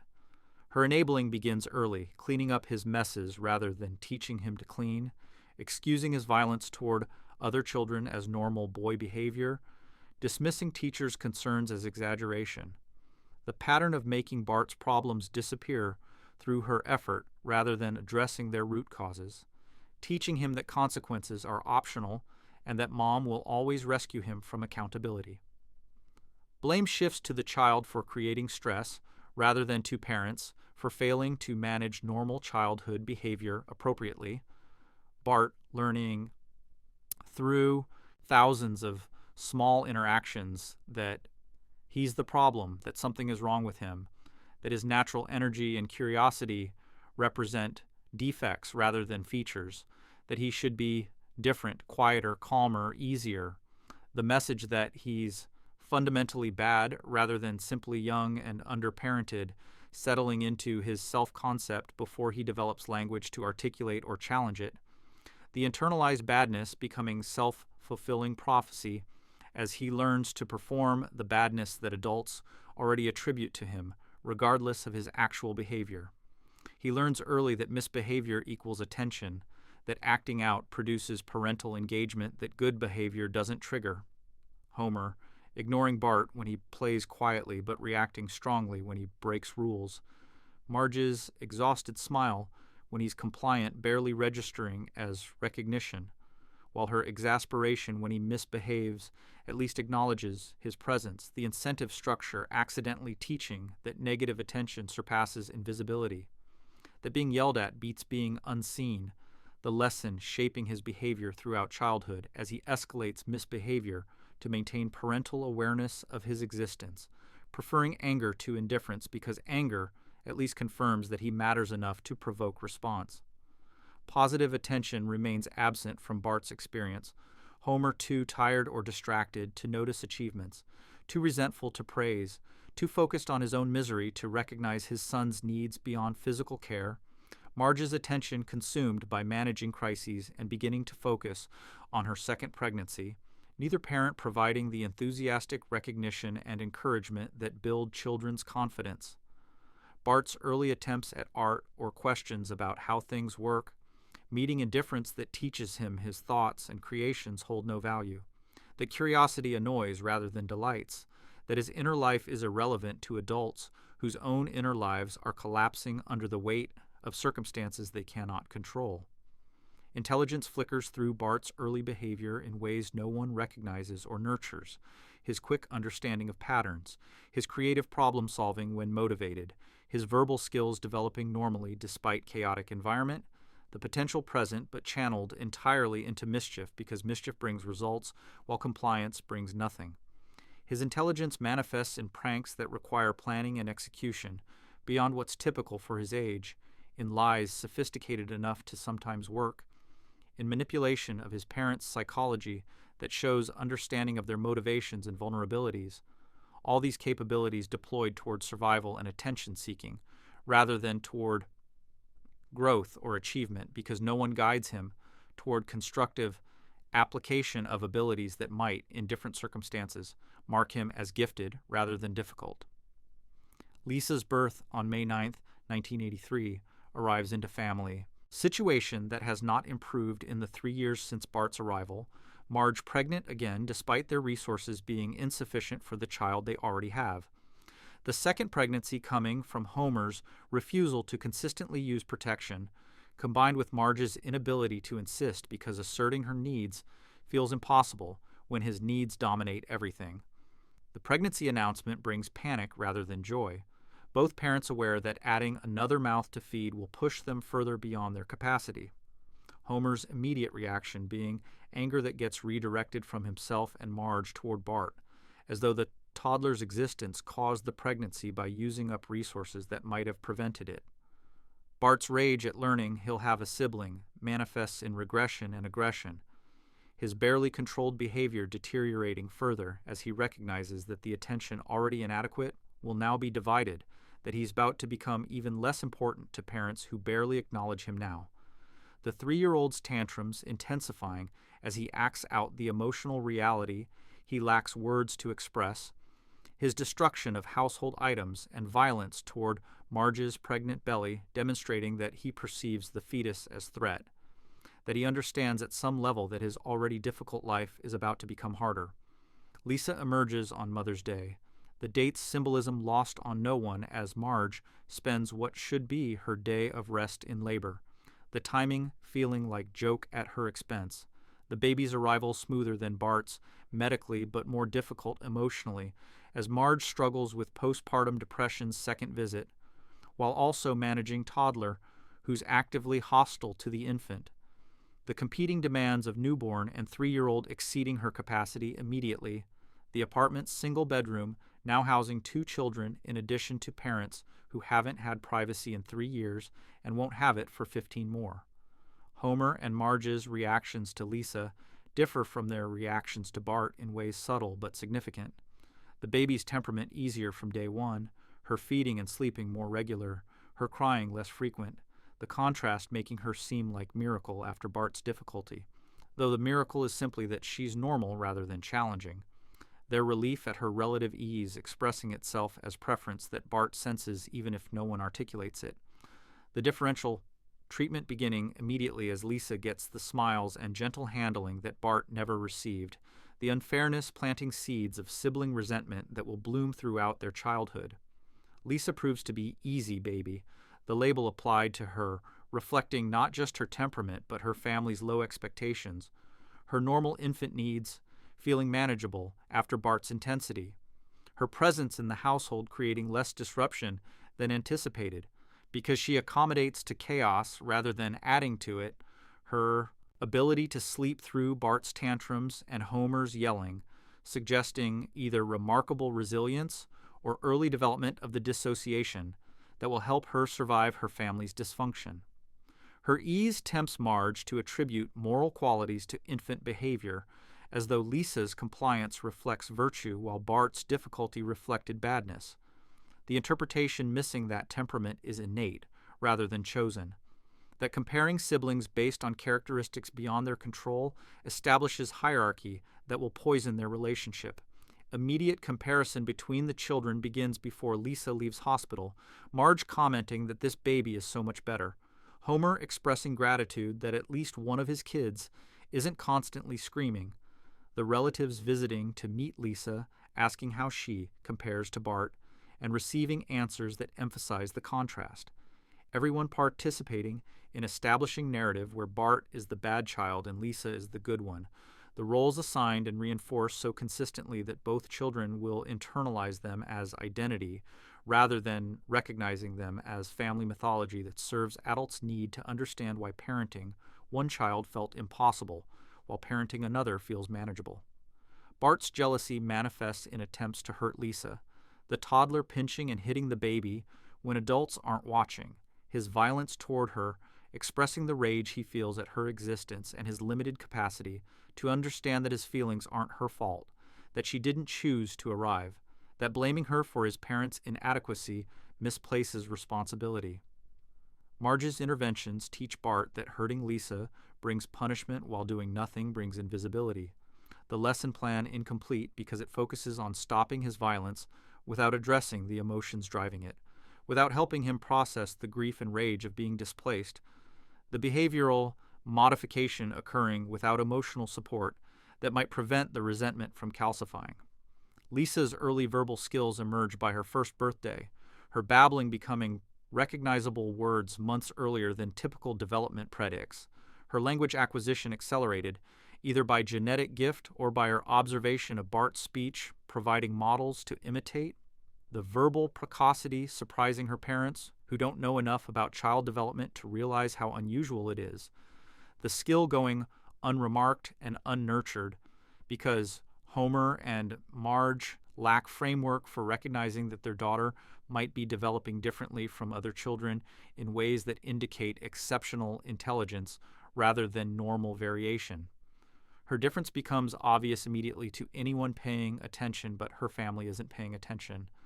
Homer distracted by work and drinking, Marge overwhelmed by managing 2 children under 4, Bart too young and self-focused to notice his sister's emerging capabilities, the household's chaos ensuring that Lisa's gifts go unrecognized during the critical early years when nurturing them might shape her development toward fulfillment rather than frustration.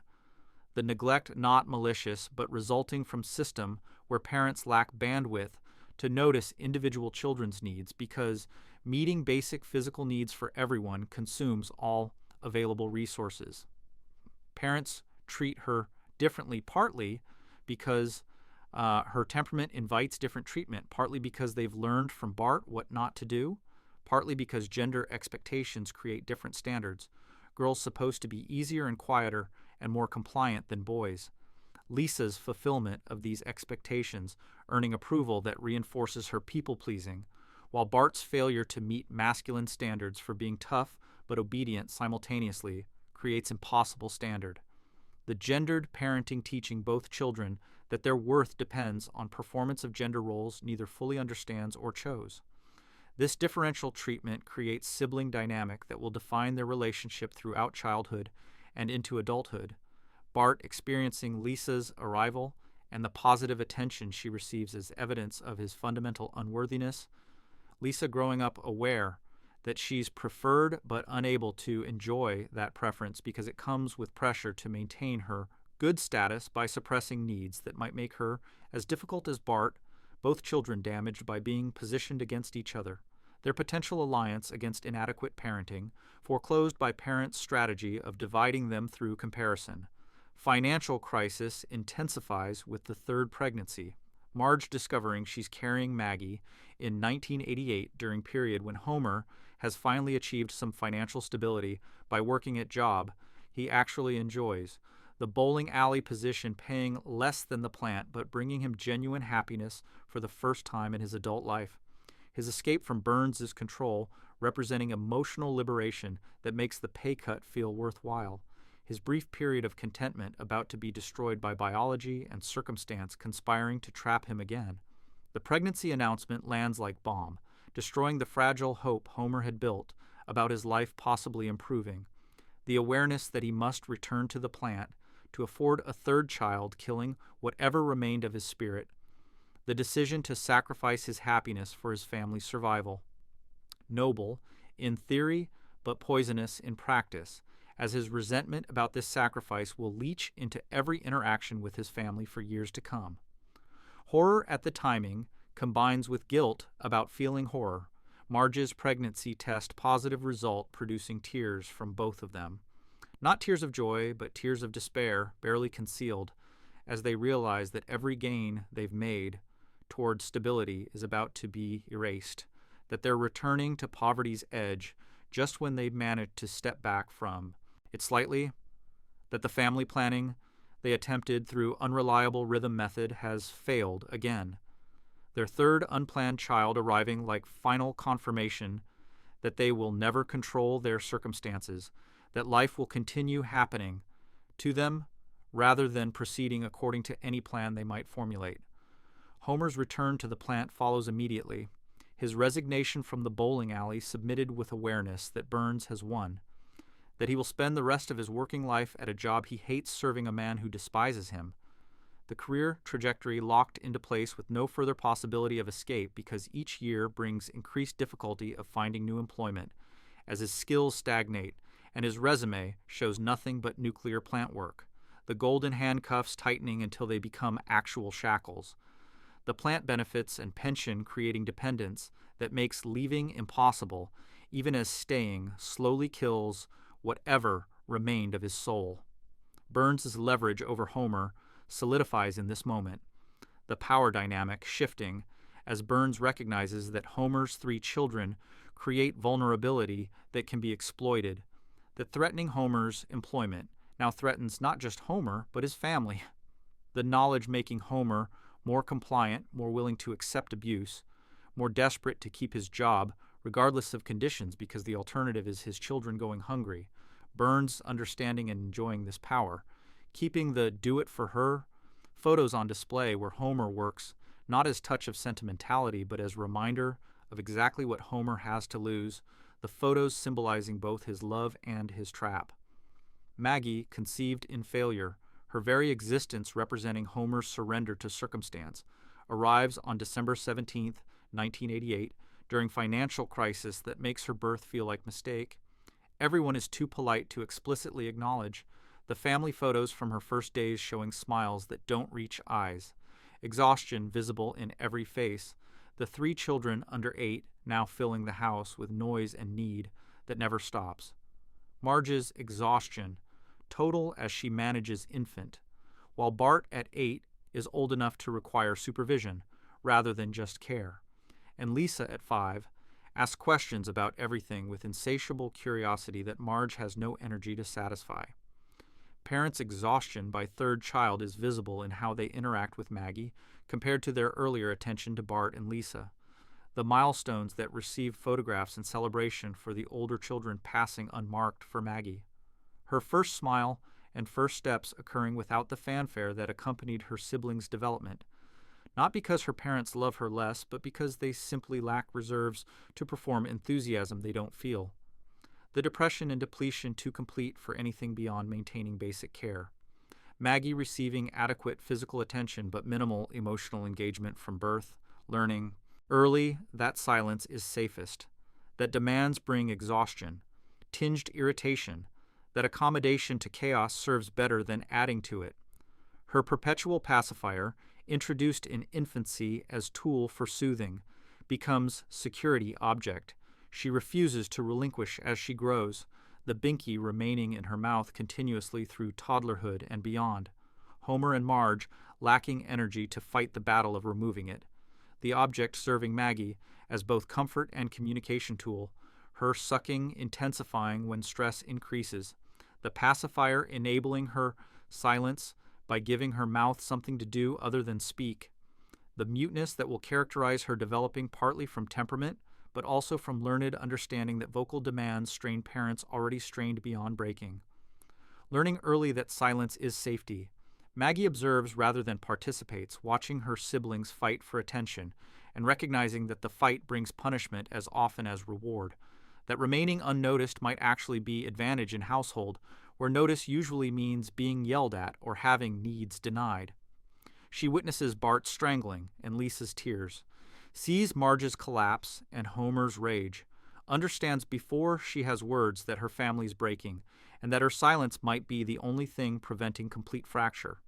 Her wisdom in refusing to add her voice to the chaos, representing not passivity, but strategic self-protection developed by infant, who grasps something about her environment that her parents don't. That the system is already at capacity, and one more demand might collapse everything. Observing without participating becomes Maggie's role, her eyes tracking conversations and conflicts with understanding that seems to exceed her age, her reactions to family drama appropriate despite her not engaging verbally, her emotional intelligence apparent to anyone watching closely enough to notice. But no one watches her closely because quiet children don't demand watching. Their needs invisible until crisis makes them visible. Maggie's strategy of silence thus ensuring she receives less attention while simultaneously protecting her from attention that would likely be negative given her parents' exhaustion. Her intelligence manifests in ways that go unrecognized because they're not verbal. Her problem-solving abilities evident in how she navigates the house, her understanding of cause and effect showing in how she manipulates situations to get what she needs without asking, her observational learning, allowing her to acquire skills her siblings needed, explicit teaching to master, her genius hiding in plain sight because everyone assumes babies are helpless rather than recognizing that silence can indicate strategic thinking rather than developmental delay, Maggie's refusal to speak representing not inability but unwillingness, born from wisdom about when speech serves and when it harms. Her attachment to the pacifier reveals calculation. Rather than infantile dependence, the object providing multiple functions simultaneously. It soothes her as intended, but it also explains her silence to adults who might otherwise worry about developmental delay. It gives her legitimate reason not to speak when speaking would force her into family dynamics. She prefers to observe. It serves as shield and excuse and tool, her three-dimensional chess game starting before she can walk. The manipulation not malicious but adaptive. Survival strategy from child who grasps earlier than most that appearing simpler than you are grants advantages that demonstrating intelligence forecloses. Bart loud, Lisa verbal, Maggie silent, each child's primary mode reflecting their adaptation to family dysfunction. Their personalities not chosen but developed in response to environment that required these specific variations to survive. Bart's volume competing for attention in chaos. Lisa's verbalization attempting to communicate needs that otherwise go unmet. Maggie's silence protecting space that would be invaded if she demonstrated the capacity to contribute. Their differences making them seem like naturally distinct personalities rather than revealing them as roles assigned through families' unconscious needs to maintain dysfunctional equilibrium. Each child's coping mechanism reflects what the family system required them to become. Bart's acting out providing Homer, outlet for rage, Lisa's achievement giving Marge something to feel proud about, Maggie's silence offering relief from additional demands they cannot meet, the children's personalities serving families' emotional economy more than serving their own development, each one contorted into shape the system needs rather than allowed to grow into shape their potential would naturally take. The accommodation to dysfunction beginning so early that they'll never know who they might have been if raised in circumstances that nurtured rather than warped. The three children's interactions develop into patterns that will persist throughout their lives. Bart's bullying of Lisa reflecting his displaced rage at parents and his resentment of her preferred status. Lisa's intellectual superiority wielded as weapon against Bart, who's already wounded by being deemed the bad child. Maggie watching both with understanding that makes her seem wise beyond her years, recognizing patterns her siblings are too embedded in to see. Her silence containing judgments she's too young to articulate but old enough to form. The sibling dynamic characterized more by competition and conflict than by cooperation and love. Their relationships with each other damaged by being positioned as rivals in zero-sum game, where one child's gain feels like another's loss. Alliances shift based on circumstances. Bart and Lisa occasionally uniting against parents or against external threats. The solidarity, temporary and strategic, rather than reflecting genuine closeness. Their cooperation dissolving the moment the external threat passes, leaving them to resume hostilities based on sibling rivalry that parents encourage through comparison. Maggie sometimes serving as Switzerland in their conflicts, sometimes as pawn in their games. Her silence making her useful for both roles. Her lack of verbal participation allowing each older sibling to project onto her whatever alliance they need in the moment. Competition for scraps of attention defines their interactions more than anything resembling cooperation, each child trying to claim limited parental recognition through whatever means their role allows.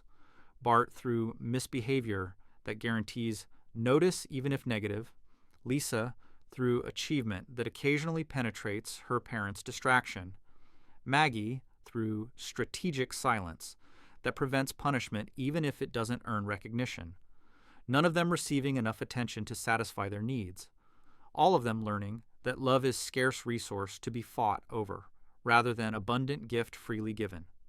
First daycare experiences introduced the children to Springfield's institutional failures early. Bart's behavior problems, making him unwelcome at most facilities, his aggression toward other children and disrespect for authority getting him expelled from multiple daycares before age 5. Lisa's anxiety in group settings requiring adjustment periods where Marge must stay, her neediness when separating from her mother, signaling attachment insecurity from having mother who's physically present but emotionally absent, Maggie's silence raising concerns from caregivers who wonder if something is wrong.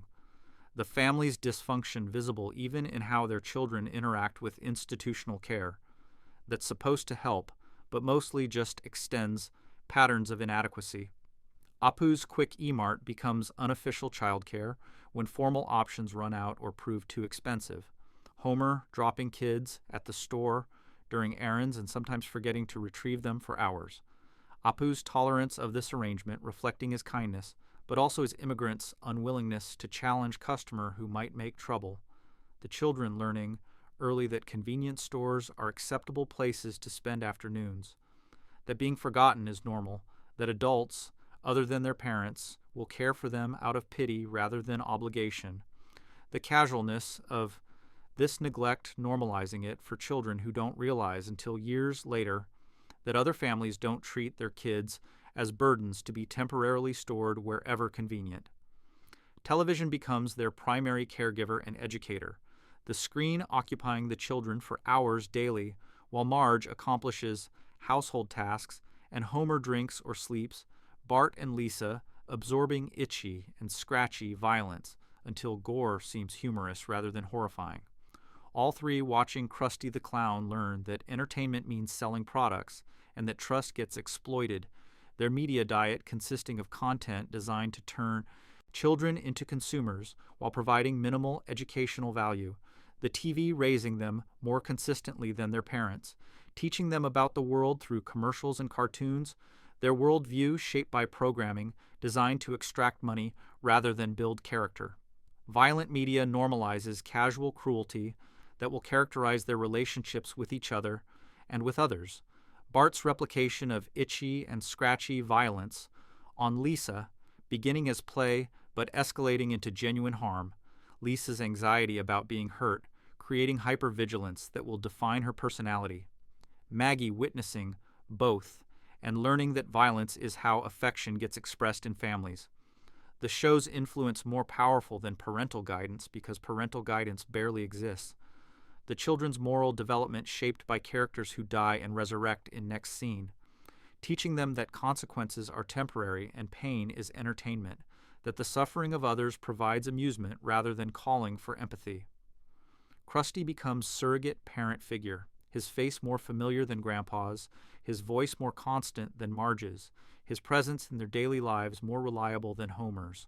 The clown teaching values through commercials and sketches designed to maximize profit rather than nurture development. His lessons about the world emphasizing consumption over connection, entertainment over education. The selling of dangerous merchandise normalized as the children watch Bart nearly die from Krusty brand products, while never questioning why their parents allow them to watch and buy things from someone whose negligence nearly kills children regularly.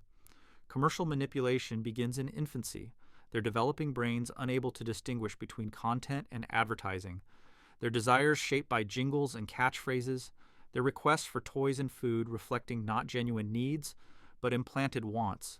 Homer and Marge occasionally buying the products to stop the begging, teaching the children that manipulation works, that manufactured desire should be satisfied, that being a good parent means providing the branded objects that television convinced the children they need to be happy, the commercialization of childhood occurring without resistance because resistance requires energy and awareness the parents don't possess. Springfield's grip tightening around the children before they're old enough to recognize they're being gripped. The town's systems replacing parenting rather than supplementing it. The institutions failing them while their parents also fail them. The combined inadequacy ensuring that Bart, Lisa, and Maggie receive neither adequate family support nor adequate social support. Falling through every safety net because the nets were never designed to catch children in their circumstances. The town and family collaborating unconsciously to damage them in ways that will shape every aspect of their adult lives, teaching them lessons about the world's cruelty and their own worthlessness that will require decades to unlearn if they ever unlearn them at all. Family isolation in community creates additional damage. Marge's pride preventing her from asking for help, even when the family desperately needs it. Homer's shame about his circumstances making him withdraw from social connections that might have provided support or perspective. The children thus growing up, knowing only their dysfunctional family's patterns without exposure to healthier alternatives that might show them their situation is not normal or inevitable. The isolation ensuring they internalize family dysfunction as universal truth about how people relate, rather than recognizing it as their particular family's failure. Other families similarly dysfunctional populate Springfield, creating an environment where the Simpsons' chaos seems typical rather than extreme, where Bart's behavioral problems look mild compared to Jimbo's criminality, where Lisa's depression registers as less concerning than Ralph's clear developmental delays, where Maggie's silence appears unremarkable alongside other neglected children, the normalization of dysfunction preventing intervention because no one recognizes these patterns as problems requiring addressing, everyone accepting that this is simply how children are raised in Springfield, that the adequate care their parents received was the exception, and that neglect is the rule, the collective lowering of standards ensuring that the next generation will lower them further, the decay accelerating across time.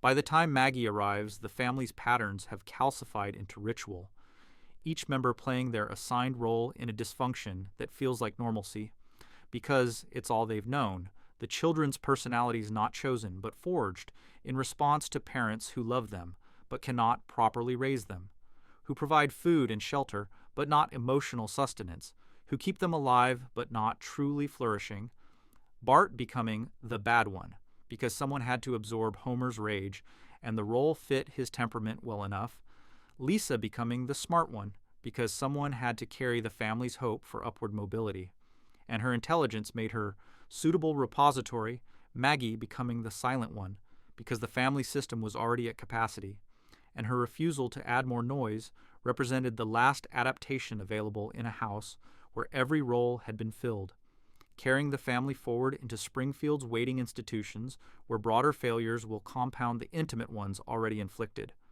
where schools and churches, hospitals, and media will extend the damage begun at home, turning family dysfunction into societal pattern that ensures these children, like their parents before them, will inherit trauma and transmit it forward, the cycle completing another rotation as the town itself extends its reach through systems designed ostensibly to help but structured to harm, drawing the Simpson children into institutions that mirror their family's chaos while pretending to correct it, the institutional failures more organized and official than the family's failures, but no less destructive in their quiet persistence, propelling them forward not toward healing but toward replication of the patterns that damaged their parents, ensuring that Springfield's next generation will be no better off than the current one, the timeline stretching ahead like groove cut into vinyl, the needle locked in its track, the same notes playing over and over, while everyone pretends to hear progress. Springfield Elementary's foundation settles into swampy ground in 1904. Its cracked halls, built during an era when education meant compliance rather than growth. The building itself constructed with materials chosen for cheapness over safety during a period when Springfield's boosters wanted a school to attract settlers but didn't want to pay for one that would actually educate their children. The structure begins deteriorating the moment its doors open, a physical manifestation of the town's approach to nurturing its young, the foundation literally sinking into inadequate soil while metaphorically sinking under the weight of expectations it was never designed to meet, the swamp beneath slowly reclaiming what should never have been built there. The school's founding occurs during Springfield's brief period of optimism about its future, the early 20th century bringing modest prosperity from timber and early manufacturing, the town leaders deciding that a proper school would signal Springfield's arrival as legitimate municipality rather than frontier settlement, the building's construction representing aspiration toward respectability more than commitment to actual education. Original plans called for 2 stories with modern amenities like indoor plumbing and adequate heating, but budget constraints and embezzlement by contractors reduced the final product to single-story structure with outdoor privies and coal stoves that never quite heat the drafty rooms, the gap between vision and execution, establishing pattern that will characterize every subsequent attempt to improve the building. The mission statement carved above the entrance promises to prepare young minds for citizenship and prosperity. The noble words, contrasting with interior reality of overcrowded classrooms and inadequate resources. The disconnect between stated purpose and actual function, becoming more pronounced with each passing decade as funding decreases while enrollment increases. The ratio of students to teachers climbing until individual attention becomes impossible. The educational mission transforming from preparing children for success to simply containing them during hours when parents need them supervised. By the 1920s, the school operates primarily as daycare facility that occasionally teaches reading and arithmetic. By the 1950s, even that minimal educational function has eroded further by the time Bart Simpson enrolls in 1985. The building serves mainly to warehouse children whose parents work and whose presence at home would be inconvenient.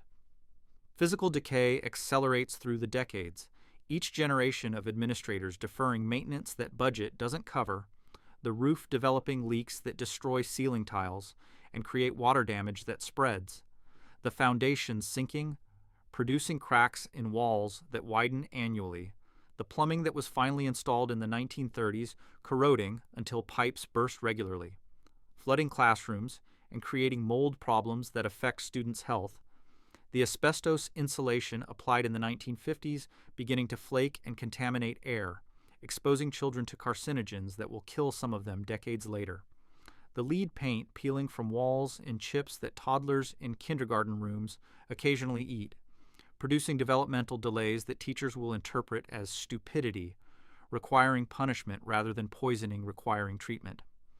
Budget cuts occur with metronomic regularity, each economic downturn triggering reductions in school funding that never get restored during recoveries, the pattern ensuring that the school's resources steadily decline regardless of broader economic trends, property, tax, base eroding as wealthier families move to suburbs or send children to private schools, leaving Springfield Elementary to serve primarily poor families whose property values generate insufficient revenue to fund adequate education.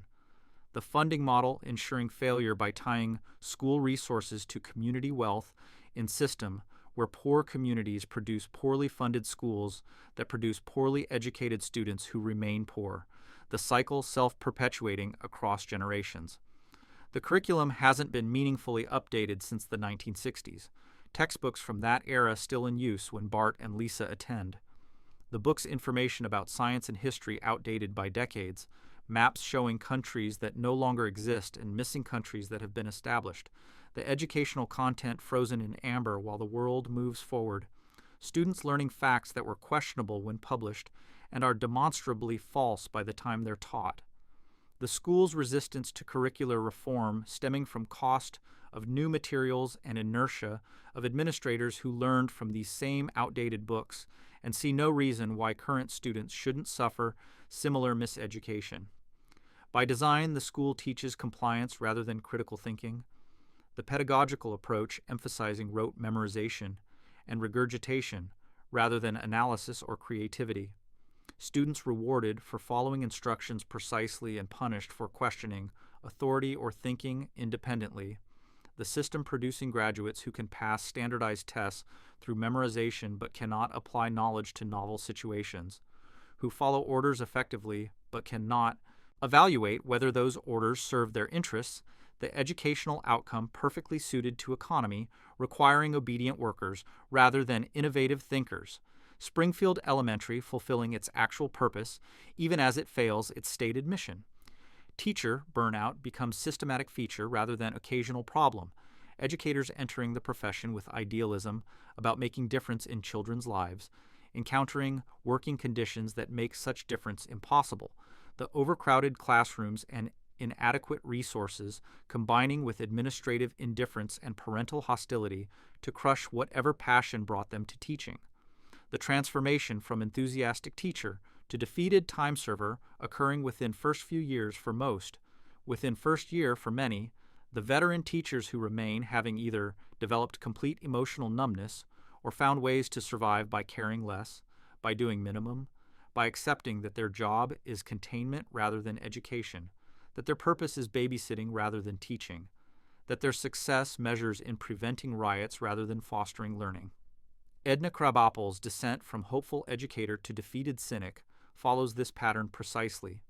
Her first years showing engagement and creativity, her lesson plans during that period demonstrating genuine effort to make material interesting, her gradual realization that effort brings no reward because students don't respond to quality teaching differently than to terrible teaching, that administrators don't notice or care about innovative pedagogy, that parents blame teachers for their children's failures, regardless of teachers' actual performance, the accumulated disappointments teaching her that caring makes suffering worse, that emotional investment in students' success creates vulnerability to pain when they fail, that detachment offers only protection available to someone required to work in system designed to defeat everyone it touches. Miss Hoover's giving up occurs even more completely. Her admission to students that she's lost interest in their education representing rare honesty about what most teachers feel but don't articulate. Her transparent lack of investment in their outcomes shocking. Parents who expect teachers to maintain pretense of caring even when circumstances make caring impossible. Her honesty, perhaps more ethical than colleagues' lies but certainly more career limiting. Her frank acknowledgement that she's just collecting paycheck until retirement, making her villain when she's actually victim of system that burned her out then blamed her for being burned. Groundskeeper Willie's impossible position, tasked with maintaining building that's actively collapsing while given budget that couldn't maintain building in good condition, ensures that his efforts merely slow deterioration rather than preventing it. His decades of labor addressing symptoms without touching causes, fixing immediate problems, while underlying structures continue rotting, his Scottish temper flaring, at students who vandalize or teachers who make messes, reflecting frustration at being held responsible for building's condition while being denied resources to actually maintain it. His alcohol consumption during work hours representing self-medication for awareness that his job is impossible, that he's failing not through incompetence but through being asked to achieve goals without tools necessary to achieve them. The lunch program's inadequacy stems from federal requirements to provide meals meeting nutritional minimums combined with budget allocations insufficient to actually meet those minimums with edible food. The resulting meals technically nutritious according to paperwork, while actually consisting of processed mystery meat and vegetable matter, rendered unrecognizable through industrial food preparation. Students learning to supplement school lunches with chips and candy from vending machines that generate revenue for school, while undermining whatever minimal nutritional value the official meals provided. The cafeteria teaching lessons about how institutions prioritize profit over well-being, how official standards mean nothing when enforcement is absent, how adults lie about meeting children's needs while actually exploiting them for financial gain. Special education programs exist in name only. The school's obligation to serve students with disabilities met through placing them in regular classrooms without support rather than providing specialized instruction their conditions require. Teachers untrained in special education techniques expected to somehow serve students with learning disabilities, behavioral disorders, developmental delays, and physical handicaps simultaneously with serving typical students. The impossible task ensuring that special needs students receive neither appropriate education nor adequate care, their struggles interpreted as personal failures rather than institutional neglect. Ralph Wiggum's obvious intellectual disability going undiagnosed and unsupported because acknowledging it would require spending money and effort the school refuses to allocate. His placement in regular classroom convenient for budget but disastrous for his development. The district's compliance with disability law consisting of doing absolute minimum to avoid lawsuits rather than actually serving students appropriately. The school perpetuates class system by ensuring working-class children receive education preparing them for working-class employment, while children of wealthy families either attend private schools or receive supplementary tutoring. Their parents purchase Springfield Elementary's graduates entering workforce without skills for professional employment, their education adequate for retail or food service or manual labor, but insufficient for careers requiring analytical thinking or advanced knowledge. The tracking beginning in elementary school as teachers identify smart kids and dumb kids based primarily on their family's socioeconomic status rather than their actual capabilities. The smart kids receiving encouragement and attention, while dumb kids receive low expectations that become self-fulfilling prophecies, Lisa Simpson's intelligence allowing her partial escape from this tracking, but Bart's assignment to dumb kid category occurring early and sticking permanently despite evidence that his struggles stem from undiagnosed ADHD rather than actual intellectual limitation. Principal Seymour Skinner presides over this dysfunction from his office, where Vietnam service photographs remind visitors of his military background. His management style imported directly from Army, where he learned that organizations function through rigid hierarchy and unquestioning obedience to orders. His application of military principles to elementary education producing school that runs like base, where students are recruits to be disciplined rather than children to be nurtured, where teachers are subordinates to be commanded rather than professionals to be supported, where education takes back seat to order and compliance, the principal's office becoming place students fear rather than place they seek help. Skinner's authority deriving from his willingness to punish rather than his capacity to lead. His power resting on students' and teachers' awareness that crossing him brings consequences while pleasing him brings nothing. the negative incentive structure ensuring minimal effort from everyone. His Vietnam service, which should have been addressed through therapy and support upon his return, instead remains untreated trauma that shapes every decision. His hypervigilance manifesting as controlling behavior, his difficulty with emotional regulation appearing as unpredictable explosions of anger, his moral injury from participating in war crimes, he cannot acknowledge expressing itself as rigid adherence to rules that absolve him of personal moral responsibility.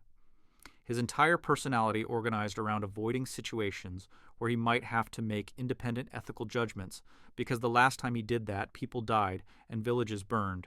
The easier path being to follow orders and enforce rules without examining whether those orders and rules serve good purposes. The military's hierarchy providing structure that prevents him from having to think about right and wrong, just about proper and improper procedure. His mother's domination extends from childhood through adulthood, Agnes Skinner maintaining psychological control through criticism and guilt that keep him bound to her in relationship more resembling marriage than healthy parent-adult-child dynamic, her presence in his life preventing him from developing romantic relationships that might offer escape from her control, her manipulation so skillful that he experiences her abuse as love and her control as care, the codependency ensuring he remains available to serve her needs while she undermines any attempt he makes toward independence. His inability to establish boundaries with her, reflecting deeper inability to establish boundaries generally, making him easy to manipulate for anyone who recognizes his patterns.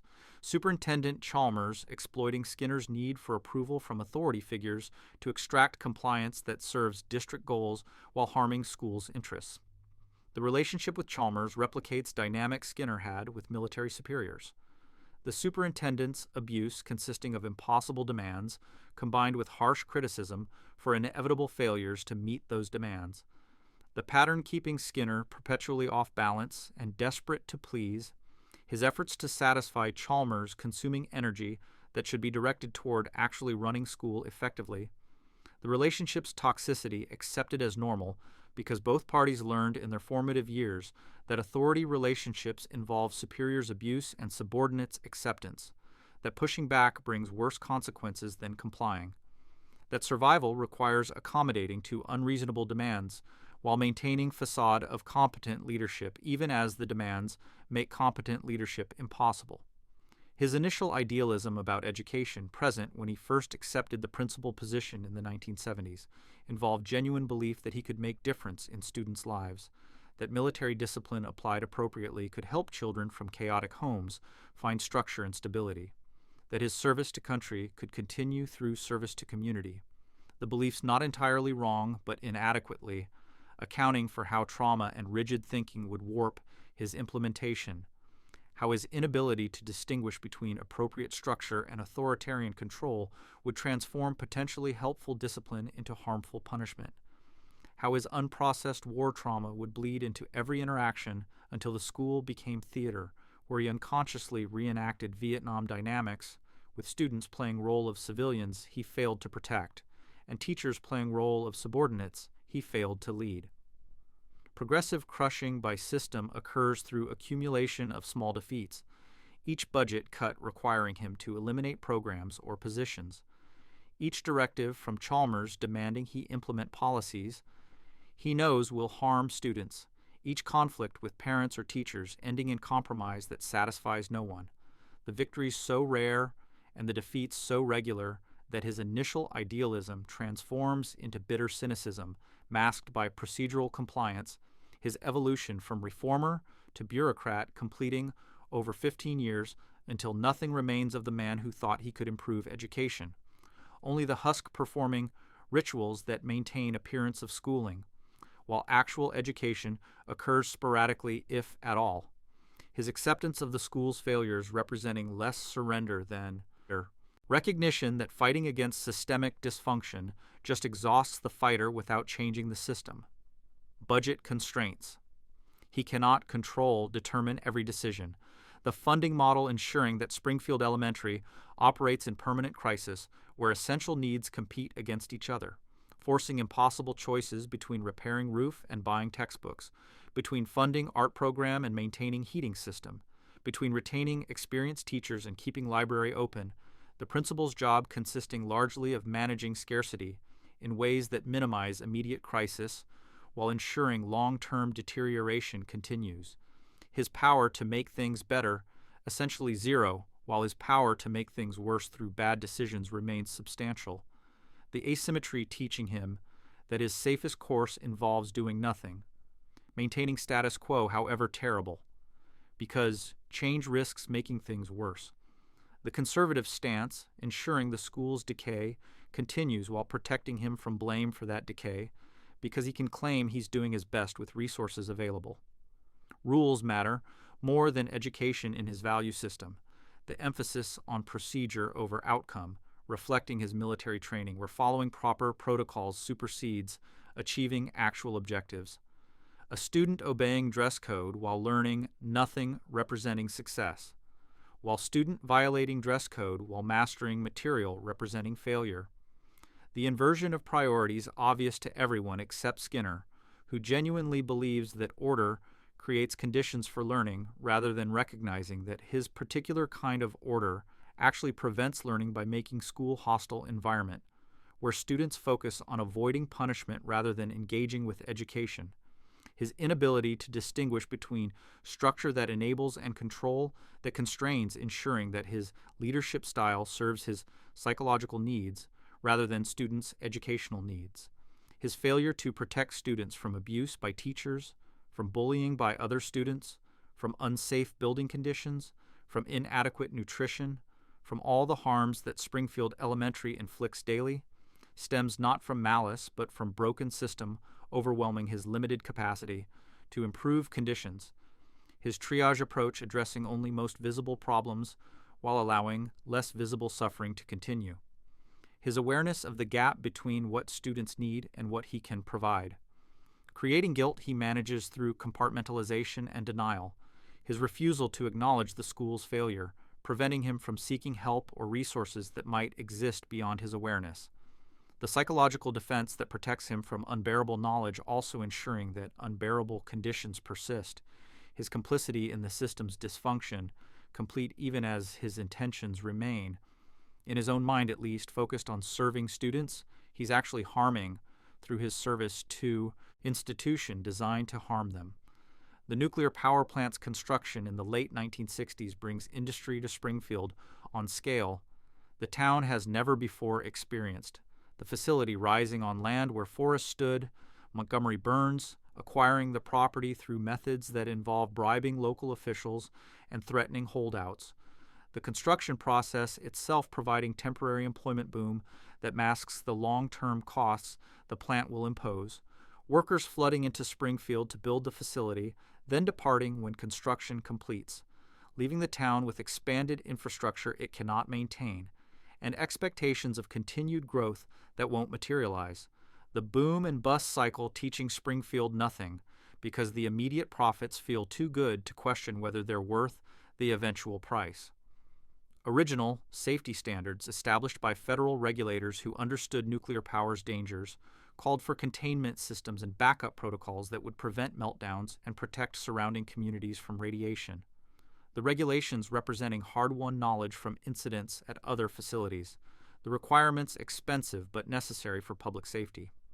Burns's response to these requirements involves systematic circumvention through lobbying, through regulatory capture as he places his people in oversight positions, through technical compliance that meets letter of rules while violating their spirit, the millions spent undermining safety regulations proving cheaper than billions required to actually implement proper protections. His calculation that risk to Springfield's population matters less than cost to his profit margins, driving every decision about plant operations from opening day forward.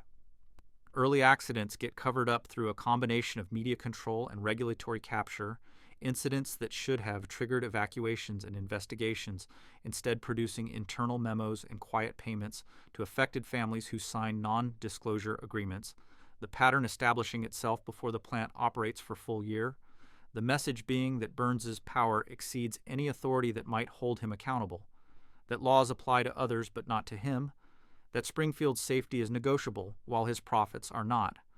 The first worker death from radiation exposure occurs within 18 months of the plant opening. The official cause of death listed as heart attack. Despite the evidence of radiation burns, the widow's lawsuit settled privately with language preventing her from discussing what actually killed her husband. The case serving as template for dozens of subsequent deaths over decades, each one concealed, each one compensated just enough to prevent publicity, each one teaching workers that the plant operates outside normal legal and ethical constraints. Burns's acquisition of the plant involves his transition from diversified industrialist to nuclear power-focused monopolist. His recognition that controlling a town's energy supply provides leverage exceeding any other business could offer. His purchase of the facility in 1970, following his assessment that nuclear power represented future regardless of its dangers. His willingness to accept risks others refused stemming from his conviction that he personally would never face consequences for disasters that might occur. That his wealth and political connections provided immunity. Ordinary people lacked, his calculation proving correct, as decades of operation produced numerous close calls and several actual disasters without ever threatening his freedom or fortune. How he gained control involves standard oligarch techniques, identifying distressed asset and acquiring it below market value. The original owners willing to sell because early operations revealed safety problems. They lacked resources to address. Burns's wealth letting him assume liabilities they couldn't bear, while his ruthlessness let him simply ignore those liabilities rather than addressing them properly. His success demonstrating that sufficient money and lack of conscience convert problems that would destroy ethical actors into opportunities for profit. His ownership structure obscures his personal control behind corporate entities and offshore accounts, the legal maze ensuring that when radiation poisoning or environmental damage creates liability, plaintiffs struggle to identify who to sue, delays exhaust their resources before cases reach trial, settlements occur without admission of wrongdoing, the system protecting Burns while offering victims just enough compensation to prevent revolution without providing actual justice. Environmental damage begins immediately as the plant commences operations. Cooling water, intake from the river, killing fish, and altering water temperature downstream. Chemical releases contaminating groundwater that feeds wells serving nearby neighborhoods. Routine emissions releasing radiation below levels. Regulators define as dangerous but above background radiation. The cumulative exposure accumulating in bodies of downwind residents who develop cancers at rates higher than state averages, but not high enough to trigger official intervention. Three-eyed fish appearing in the river within 5 years of plant opening, the mutation so obviously linked to radiation that Burns cannot deny the connection.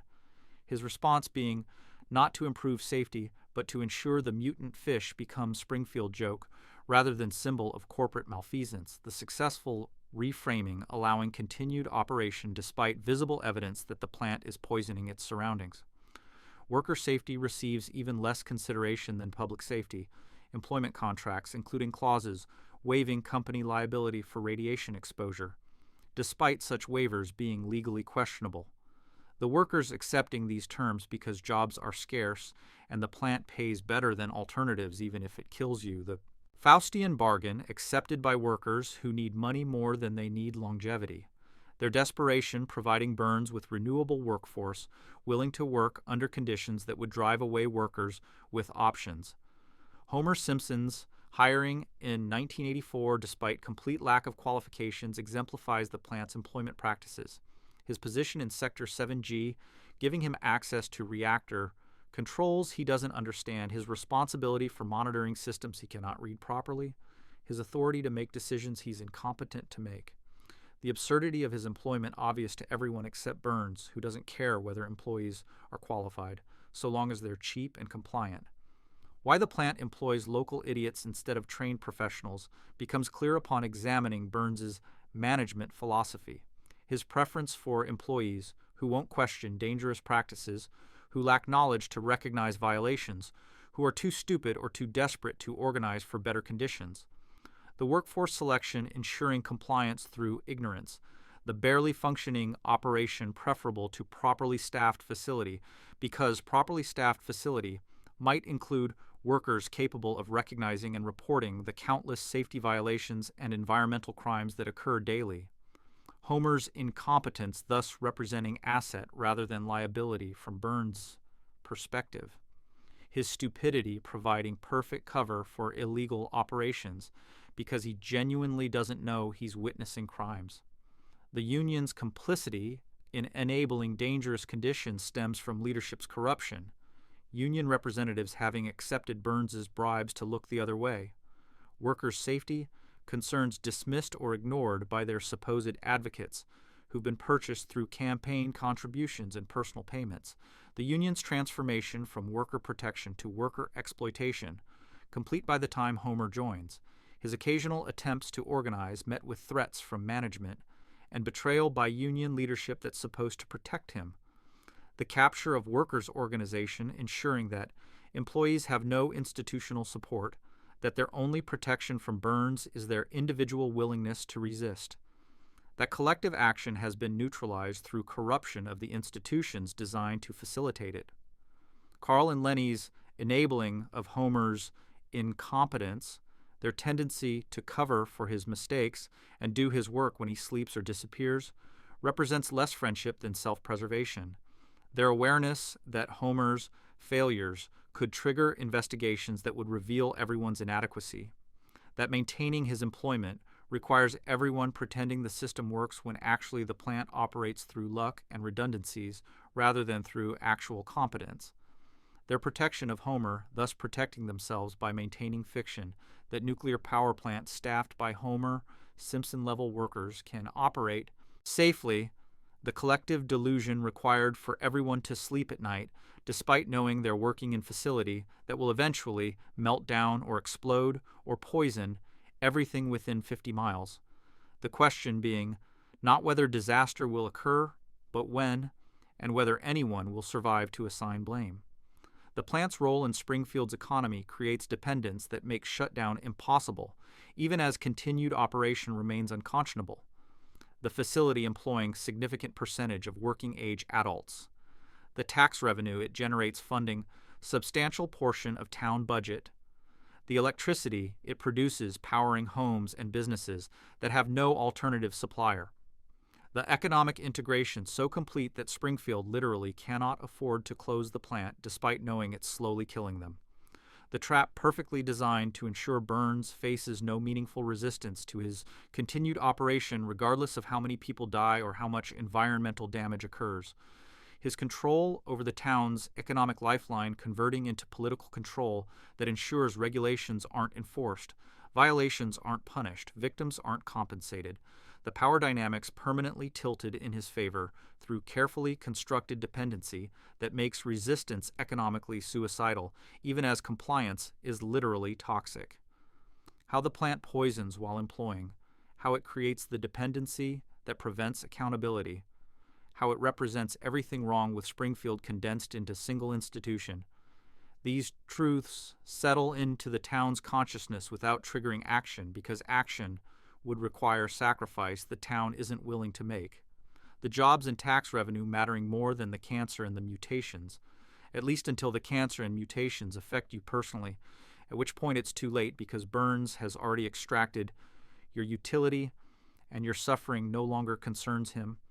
The plant continuing to operate decade after decade, despite mounting body count because that's how capitalism works when unconstrained by regulation or morality. How corporations function when profit motive encounters no counterbalancing force.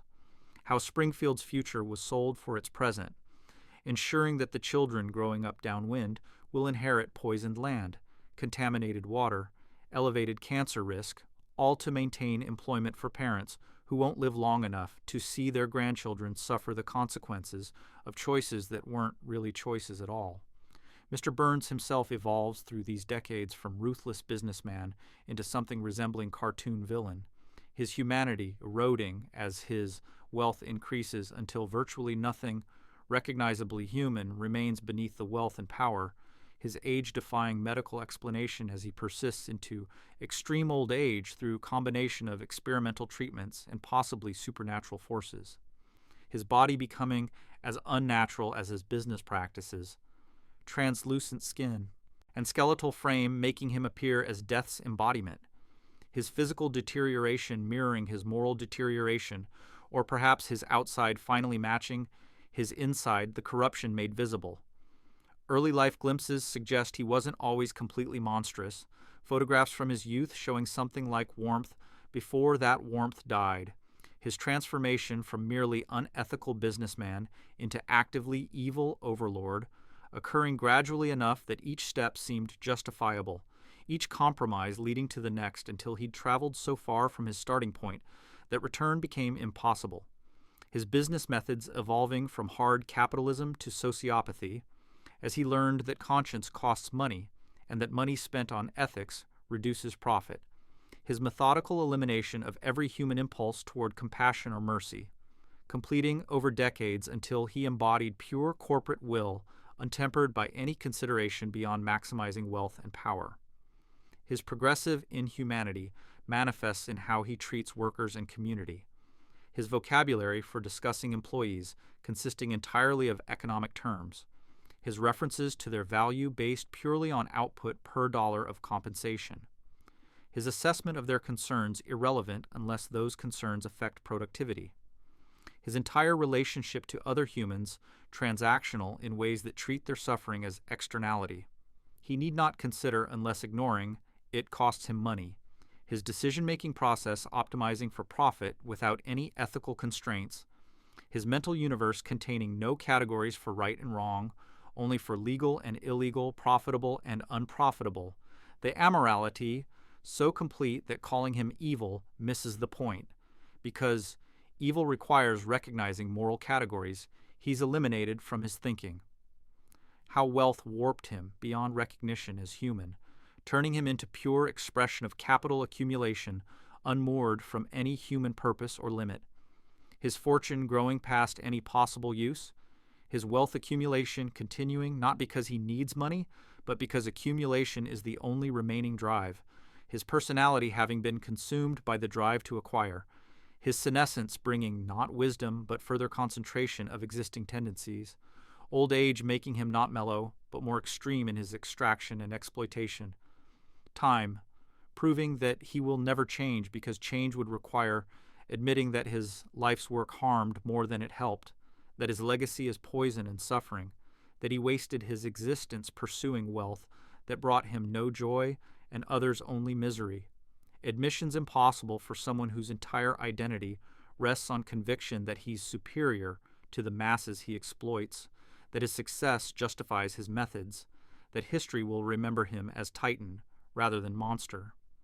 His countless crimes spanning decades include environmental destruction, worker deaths, financial fraud, public corruption, medical experimentation, weapons, dealing, each illegal or immoral act building on previous ones, his criminal career so extensive that listing it requires volumes, his impunity so complete that prosecution never seriously threatens him, his power to control investigations and bribe officials ensuring that evidence disappears, witnesses recant, cases collapse, juries nullify, judges dismiss, the entire legal system bending to accommodate his will because his wealth allows him to hire armies of lawyers while his victims afford none.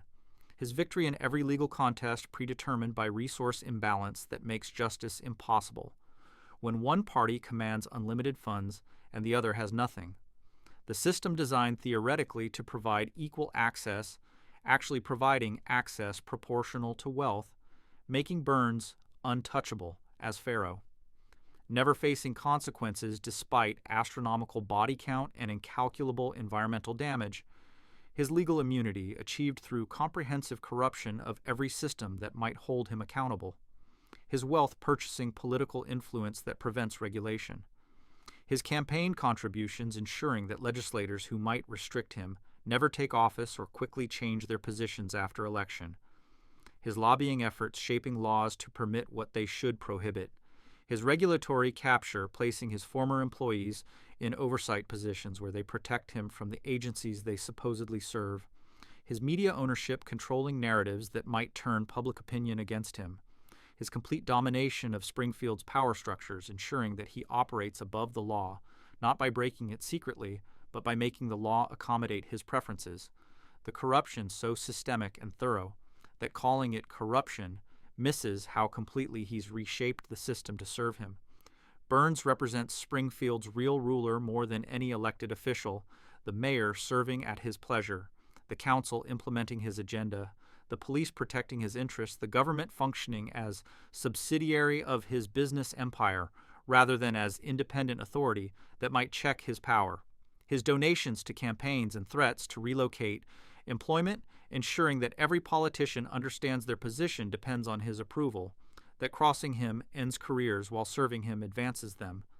The incentive structure ensuring that government serves capital rather than citizens, that power flows from wealth rather than from democratic mandate, that Springfield's residents live under oligarchy disguised as democracy. Their votes mattering only within boundaries Burns permits, their freedom extending only so far as his interests allow. The first of many nuclear meltdowns occurs on a Tuesday in November 1987. The reactor's alarms howling through Springfield's streets as green smoke billows from the plant's cooling towers like visible manifestation of the town's toxic future. Residents flee to their homes in panic that will become routine with repetition, locking doors against radiation they cannot see. Children crying as parents attempt to explain dangers beyond their comprehension. The initial terror subsiding only when Burns's spokesman emerged to assure everyone that everything is safe, readings are normal, no evacuation is necessary. The lies delivered with confidence that transforms fear into relief. Despite the lies being obvious to anyone with instruments to measure radiation levels that spike well above safety thresholds before returning to merely dangerous baseline. The incident's cause traces to Homer Simpson's first major mistake in his new position. His falling asleep at his console, allowing a cascade failure that nearly breaches containment, the near disaster averted not through competent response, but through automated backup systems that function, despite lack of maintenance, luck preventing catastrophe that human intervention actually made worse, as Homer's panicked button pressing after he woke almost overrode the safety protocols saving everyone. The investigation that should follow never materializes, Burns's directive to his supervisors being to identify no one specifically responsible, to attribute the failure to equipment malfunction rather than operator error, to ensure no documentation exists that might provide evidence in future lawsuits. The cover-up successful enough that the incident fades from public consciousness within weeks. Three-eyed fish appear in the river's waters downstream from the plant within months of this incident, Blinky becoming Springfield's unofficial mascot rather than its warning siren, the mutation so obviously linked to radiation exposure, that denying the connection proves impossible even for Burns, his strategy shifting from denial to normalization, as he promotes the fish as evidence of evolution in action, as tourist attraction that brings visitors to Springfield, as symbol of the town's unique character rather than its corporate poisoning. The reframing so successful that Blinky appears on postcards and in gift shops, the three-eyed fish that should inspire evacuation instead inspiring merchandise sales. Radiation exposure accumulates in bodies throughout Springfield, the effects manifesting slowly enough that causation remains deniable, cancer rates climbing year over year, but never jumping dramatically enough to trigger federal investigation. The increase statistically significant yet politically irrelevant, because proving that specific cancers resulted from specific radiation exposure requires evidence that doesn't exist thanks to Burns's destruction of monitoring data and his harassment of researchers who study disease clusters near the plant. Birth defects increase similarly, children born with extra limbs or missing organs. The doctors noting the pattern, but unable to prove causation when mothers sign releases indemnifying the plant in exchange for settlements that pay medical bills while preventing testimony. The town's denial about these health effects stems from economic necessity rather than ignorance. Residents aware that the plant is poisoning them, but unable to imagine alternative, where they shut down their major employer and tax revenue source. The choice between health and livelihood, no choice at all for people without savings or prospects elsewhere. Their acceptance of slow death preferable to immediate economic collapse, The calculation grimly rational even as it's morally bankrupt. Springfield choosing to die gradually from radiation rather than quickly from unemployment. The decision teaching children that adults will sacrifice their safety for money. That survival requires accepting poisoning as normal. That resistance is futile when the alternative is destitution. Burns's propaganda proves effective beyond his expectations. His media campaigns portraying the plant as safe and essential, combining with Springfield's economic dependence to create population that defends their poisoner against outsiders who question the plant's operations, residents arguing with environmental activists that the plant provides jobs, with regulators that the radiation isn't that bad, with journalists that the health problems are coincidental. Their internalization of Burns's messaging so complete that they've become voluntary participants in their own exploitation, attacking those who try to help while defending those who harm them. The propaganda victory total. EPA warnings arrive periodically, federal inspectors documenting violations and demanding corrections, their reports filed and ignored, as Burns's political connections ensure no enforcement actions follow. The regulatory agency's impotence teaching Springfield that government exists not to protect citizens but to create paperwork that gives appearance of protection while providing none. The inspector's visits becoming ritual where everyone performs their roles. Violations get documented, promises get made, nothing changes. The cycle repeating until the inspectors stop bothering to write reports that no one will act on. Their abandonment of Springfield to Burns's mercy, completing the regulatory failure. Pattern of crisis management establishes itself through this first meltdown and subsequent near disasters. The sequence always identical. Something breaks, alarms sound, people panic, Burns's people lie about danger levels. Panic subsides, life resumes, the incident forgotten within weeks as new normalcy incorporates the near-death experience into background noise. Each crisis teaching Springfield to panic less and accept more, their crisis fatigue transforming what should be traumatic events into routine interruptions, their habituation to danger making them progressively less capable of recognizing when genuine evacuation is warranted, the normalization ensuring that when the truly catastrophic meltdown eventually occurs, they'll mistake it for another routine incident until radiation sickness makes the difference undeniable. The monorail disaster arrives in 1993. Lyle Lanley's con, exploiting Springfield's susceptibility to hucksters, selling easy solutions to complex problems, the town having recently won a lawsuit against Burns, providing them with $3 million that should be invested in infrastructure repairs that might prevent future disasters, the money instead squandered on unnecessary transit system that nearly kills everyone. The decision process demonstrating everything wrong with Springfield's governance, their inability to prioritize needs over wants, their preference for flashy over functional, their vulnerability to confidence men who recognize that telling people what they want to hear works better than telling them what they need to know. The town meeting where Springfield chooses the monorail over sewers, roads, or schools reveals democratic process functioning as mob rule, where the smoothest talker wins regardless of actual merit.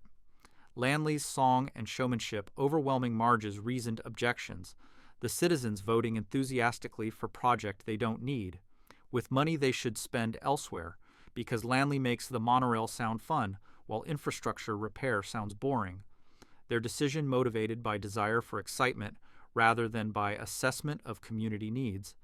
The meeting teaching that democracy without informed electorate produces outcomes no better than dictatorship.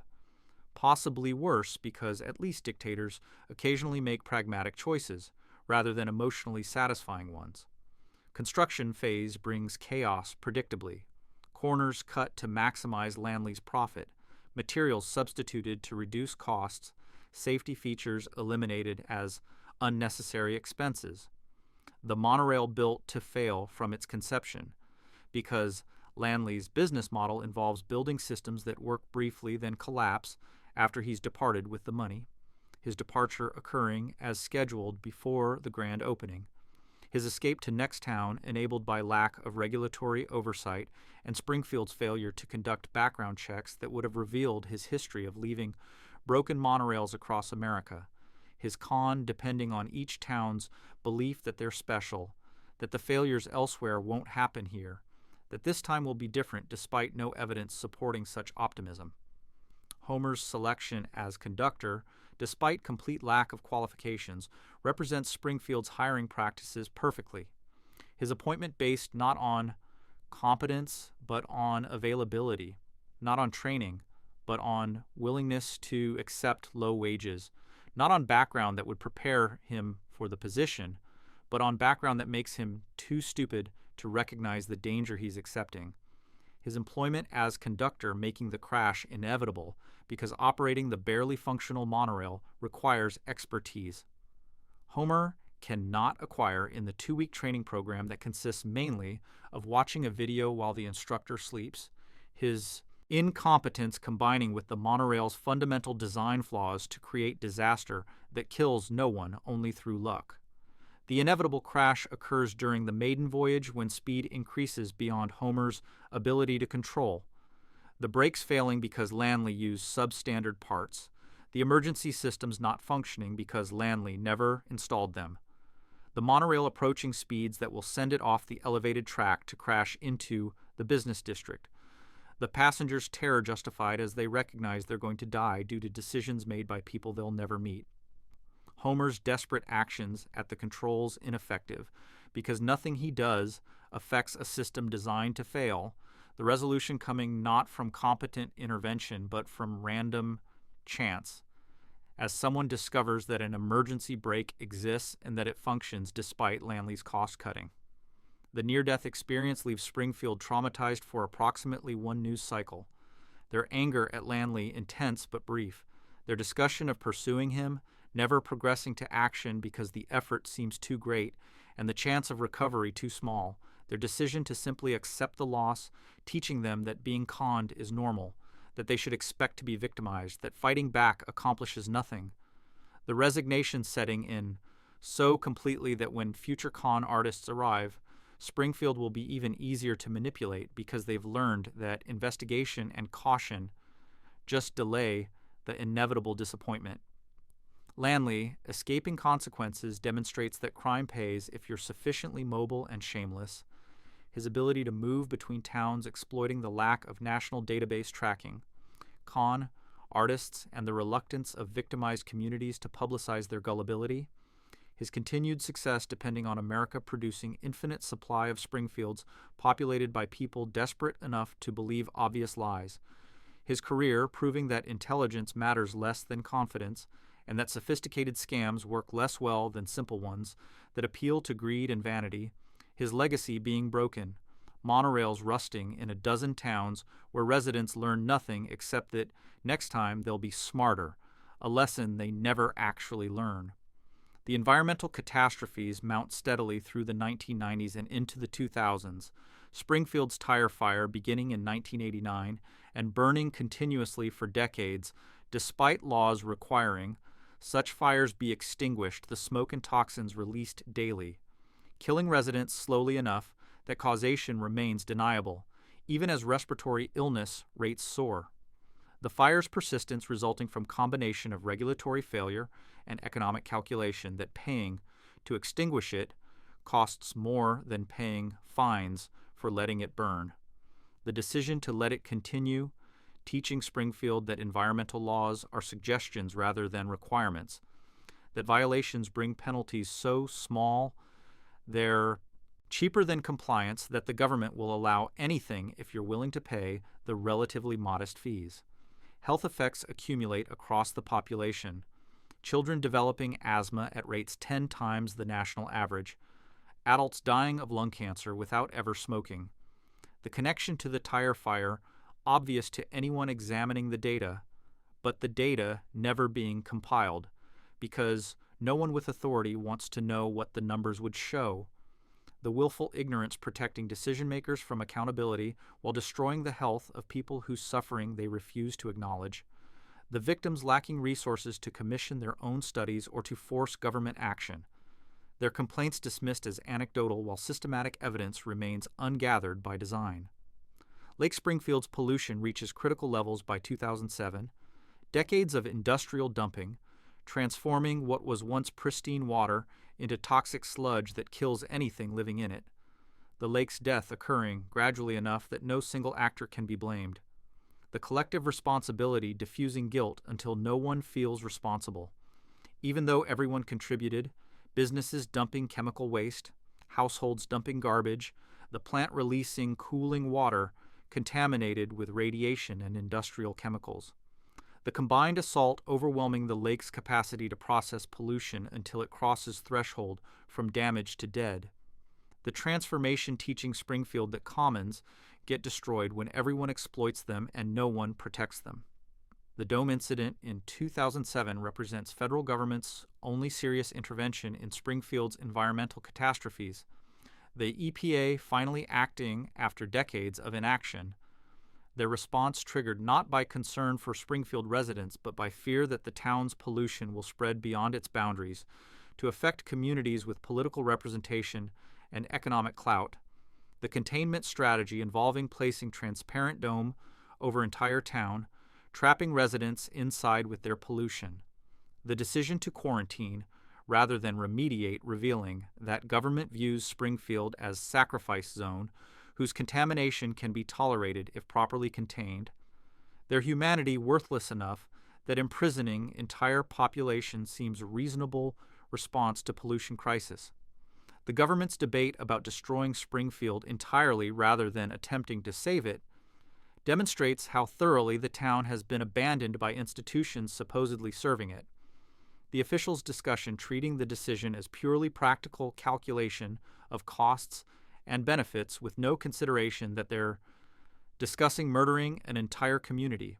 Their willingness to consider genocide as policy option, revealing how devalued certain American lives have become, how easily officials rationalize atrocity when victims are poor and powerless, how quickly democracy's protections evaporate for those outside the economic mainstream.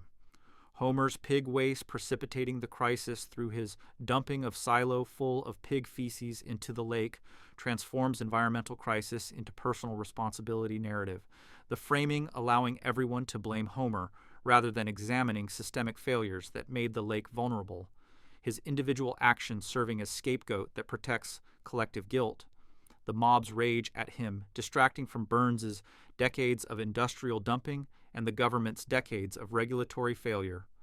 The scapegoating so successful that Springfield learns wrong lessons, concluding that individuals cause environmental collapse rather than recognizing that systemic forces create conditions where individual actions trigger crises that were already inevitable. The family's flight to Alaska represents their only option when community turns against them. The mob's violence escalating beyond threats to actual attempts to kill them, the townspeople's morality suspending entirely as they pursue the Simpsons with intent to murder, their bloodlust demonstrating how quickly civilization's veneer cracks when crisis provides excuse for violence, how readily neighbors become executioners when authority figures encourage vengeance, how thin the line between community and mob, how Springfield's dysfunction extends beyond institutions into the psyches of individual residents whose capacity for cruelty emerges fully when circumstances permit its expression. Springfield's descent into chaos with the dome in place follows predictable pattern from order to anarchy. The institution's collapse immediate once residents recognize that police cannot maintain control over trapped population. The looting and violence beginning within days as people claim the strongest rule replaces law's rule. The regression to tribalism, demonstrating how much civilization depends on belief in its persistence, how quickly social contracts dissolve when enforcement mechanisms fail, how Springfield's veneer of functioning community was always illusion, maintained through everyone's agreement to pretend the systems worked, when actually they functioned through habit and inertia rather than through any actual competence or strength. Government's debate about Springfield's destruction continues throughout the crisis, the officials never seriously considering that perhaps they should address the underlying problems rather than eliminating the people experiencing them. Their framing of the issue as whether Springfield deserves to exist rather than why Springfield became so polluted, revealing their assumption that places and people are disposable if they become inconvenient, that some American lives matter less than others. that power determines whose problems get solved and whose get eliminated, along with those experiencing them. The bureaucratic discussion of municipal destruction revealing how thoroughly certain communities have been marked as expendable in calculations that matter to those making decisions. The dome's removal occurs not because government concludes Springfield deserves rescue, but because the Simpsons' actions force the issue, the family's intervention preventing the town's destruction more through luck than through plan. Their success teaching the wrong lesson as Springfield interprets their survival as evidence that individuals can solve systemic problems, rather than recognizing that they barely escaped systemic failure that nearly destroyed them, the misinterpretation ensuring they'll continue pursuing individual solutions to collective problems, guaranteeing that future crises will follow identical patterns because the underlying causes remain unaddressed. Immediate return to normal follows the dome's removal, Springfield's recovery taking hours rather than the years that genuine recovery would require. The citizens' selective amnesia about their near destruction so complete that they resume polluting immediately, the behavior modifications that might prevent future crisis never occurring, because everyone agrees to forget what happened, their collective amnesia protecting them from confronting how close they came to annihilation, while ensuring that similar crisis will eventually recur, because nothing fundamental changed, the pattern teaching that Springfield prefers comfortable amnesia to painful growth, that crisis generates temporary awareness that dissipates quickly once immediate threat passes, leaving them precisely where they started, but less capable of surviving next time, because each near destruction exhausts their collective resilience without building their capacity to prevent recurrence. Environmental catastrophe forgotten, mob mentality documented then dismissed, systemic failures revealed then ignored, Springfield continuing exactly as before, carrying forward into whatever disasters await. The dome incident settling into town mythology as that time they almost died. The memory fading until it becomes story they tell rather than warning they heed.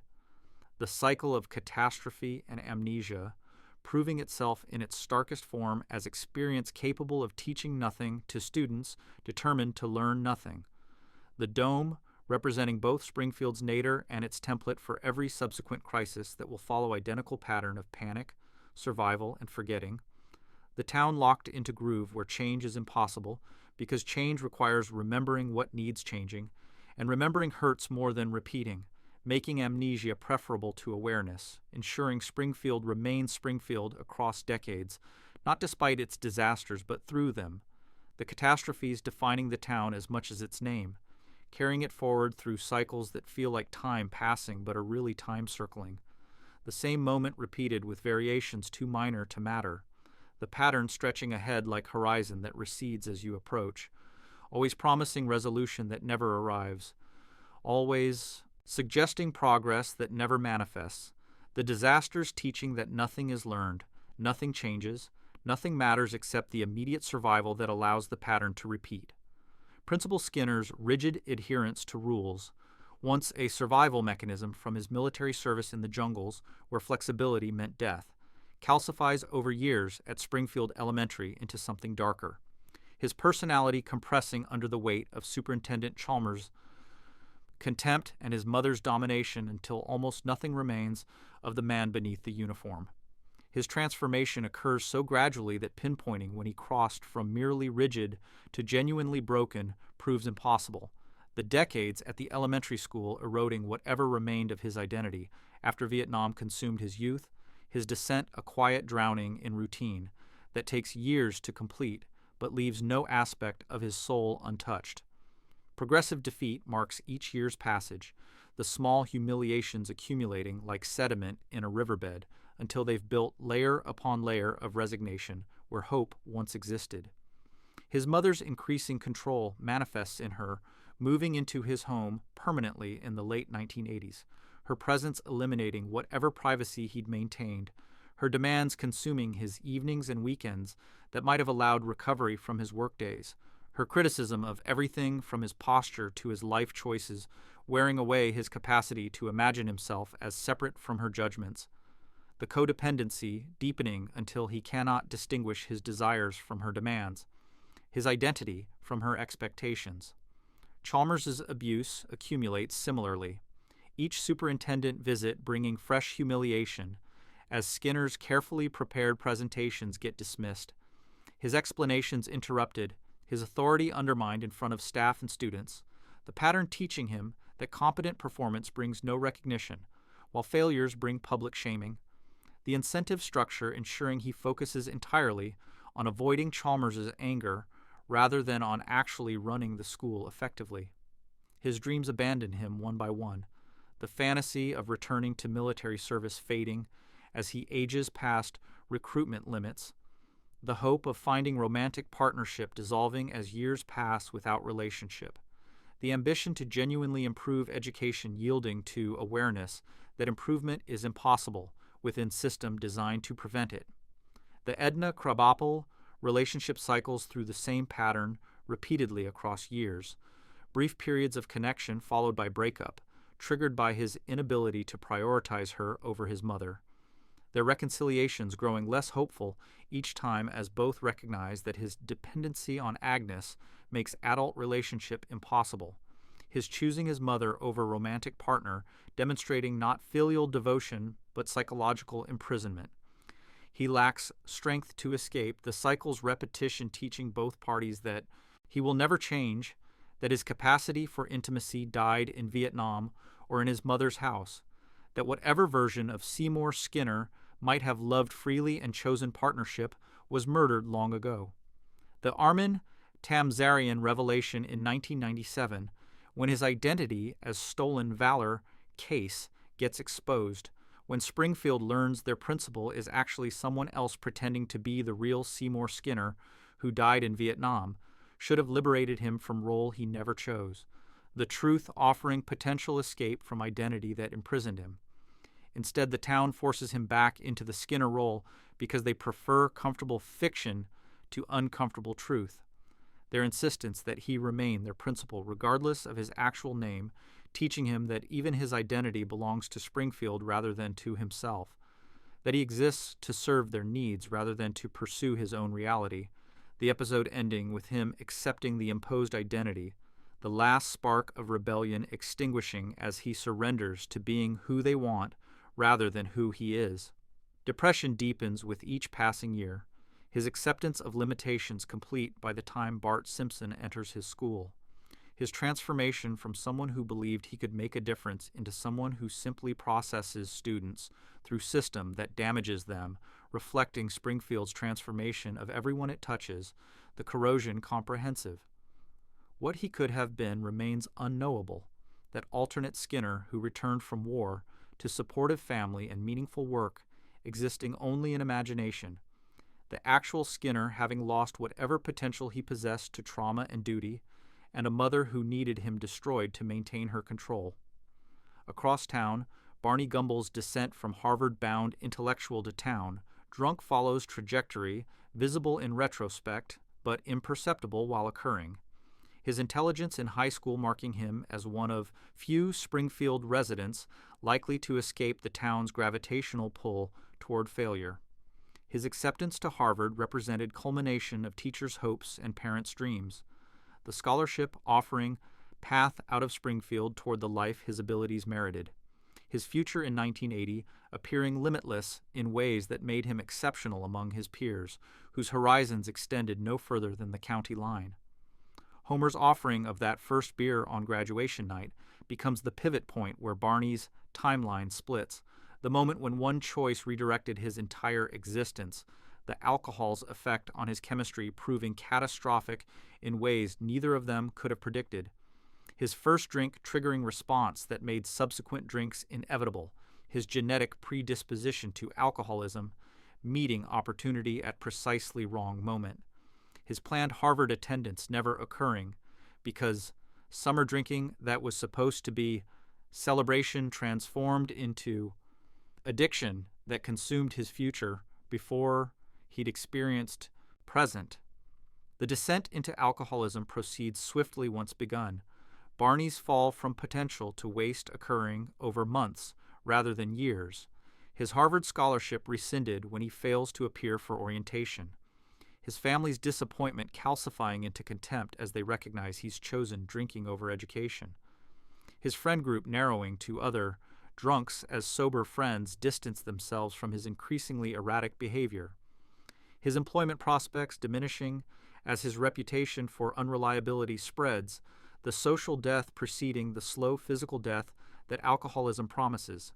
His talent persists beneath the addiction, glimpses of his intelligence appearing during sober moments that become progressively rarer, his filmmaking ability demonstrated in Pocahontas, revealing the artist he might have been if sobriety had been possible, his clear thinking during brief periods of abstinence, showing that the person Harvard accepted still exists somewhere beneath the drunk that Springfield knows.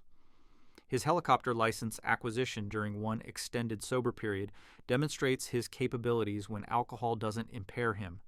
His competent piloting contrasting sharply with his incompetent stumbling while intoxicated. The gap between sober Barney and drunk Barney, so vast that they seem like different people inhabiting the same body. But sobriety never lasts, each attempt at recovery ending in relapse that returns him to Moe's, where Homer and the other regulars welcome him back without judgment. Their enabling presented as friendship, but actually representing complicity in his slow suicide. Their acceptance of his alcoholism, ensuring he never faces consequences that might motivate genuine change. Their collective dependence on alcohol, making them invested in his continued drinking, because his sobriety implies judgment of their own consumption. Homer's role in Barney's destruction, beginning with that first beer and continuing through decades of buying rounds and encouraging binges, remains unacknowledged by either party, both preferring to view their relationship as friendship rather than as mutual enablement that has killed Barney's potential and is slowly killing his body. The life he lives represents pure waste, his Harvard education replaced by bartending at Moe's when Moe needs coverage, his career prospects consisting of occasional odd jobs that require no skill and offer no future, his relationships limited to other barflies whose company provides no genuine connection, his existence reduced to pursuing the next drink and sleeping off the last one, the cycle consuming decades that might have produced meaningful work or relationships or growth, but instead produce nothing except liver damage and memories, so fragmentary that entire years vanish into alcoholic blackout, his potential converted into cautionary tale that warns others against becoming what he became, though the warning goes unheeded because everyone in Springfield knows someone who followed Barney's path and everyone believes they'll somehow avoid his fate despite following identical patterns. Moe Sheaslak's isolation deepens across years until human connection seems not merely difficult but impossible. His tavern serving as both his business and his prison, the bar where he spends every waking hour representing his only source of income and his only social contact. The same four walls containing his entire life for decades, unbroken except for rare ventures outside that always end in disappointment. His early life hints at possibilities that never materialized. Boxing career ending in brain damage. Comedy career ending in failure to amuse anyone. Romantic relationships ending in rejection or disaster. Each door closing until only bartending remains, not because he chose it, but because nothing else was left. Failed relationships accumulate like scars, each one teaching him that he's unlovable in fundamental way that cannot be fixed, that his appearance and personality combine to make romantic partnership impossible, that women who express interest either want something from him or are too damaged to have better options, his cynicism about love stemming from repeated confirmation that he will die alone. His appearance plays obvious role in romantic failure. His face described variously as resembling boxer who lost too many fights or accident victim whose reconstructive surgery failed. The specific genetic or traumatic causes of his ugliness mattering less than its effect on others' response to him. Their visible revulsion teaching him to expect rejection before he even speaks. The suicide ideation that threads through his existence manifests in jokes that aren't entirely jokes, his references to ending it all frequent enough that everyone has heard them too many times to respond with concern, his dark humor about self-murder, serving dual purpose of expressing genuine despair while packaging that despair as comedy that others can tolerate without having to help. His gun kept under the bar, representing option he considers regularly but hasn't yet chosen. The presence of the weapon offering strange comfort in providing exit strategy if circumstances become genuinely unbearable, though the definition of unbearable keeps expanding to include conditions he's already surviving, suggesting he'll probably never actually pull the trigger despite threatening to do so several times per week. Brief happiness arrives when plastic surgery transforms his face into something socially acceptable, the temporary handsomeness allowing him to experience life as an attractive person. Romantic opportunities opening, social interactions changing completely as people smile at him rather than recoiling, the weeks of being beautiful teaching him how much his appearance shaped every aspect of his existence, how much easier life becomes when others find you pleasant to look at. The lesson bitter because it confirms that his suffering stemmed not from character defects he might have corrected, but from physical reality he cannot change. The surgical complications that return him to his original appearance, or possibly make it worse, complete his despair. The knowledge of what he's missing now combined with certainty he'll never have it again, transforming what was bearable ignorance into unbearable awareness. His brief glimpse of alternate life making return to actual life that much more painful. Bart's prank calls accumulate over years into harassment that crosses from juvenile mischief into genuine psychological torture. The repeated humiliation of responding to requests for Amanda Hugenkiss or Jacques Strap, wearing away whatever remained of Moe's dignity. His rage at Bart impotent because he can never catch the boy. His threats of violence expressing genuine desire to hurt the child who torments him, but also confirming his impotence in being unable to stop a 10-year-old from destroying whatever peace he might achieve.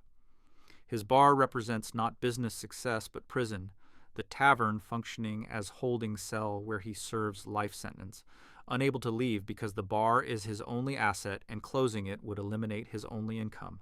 The customers his only human contact, despite that contact consisting primarily of insults and exploitation. His friendships with Homer and others revealed as illusions when genuine need arises and they prove unavailable or unhelpful. Eventually, he crosses the threshold that separates contemplating suicide from attempting it, the specific incident triggering the attempt mattering less than the accumulated weight of decades proving finally unbearable, his survival resulting from incompetence at self-murder, matching his incompetence at everything else.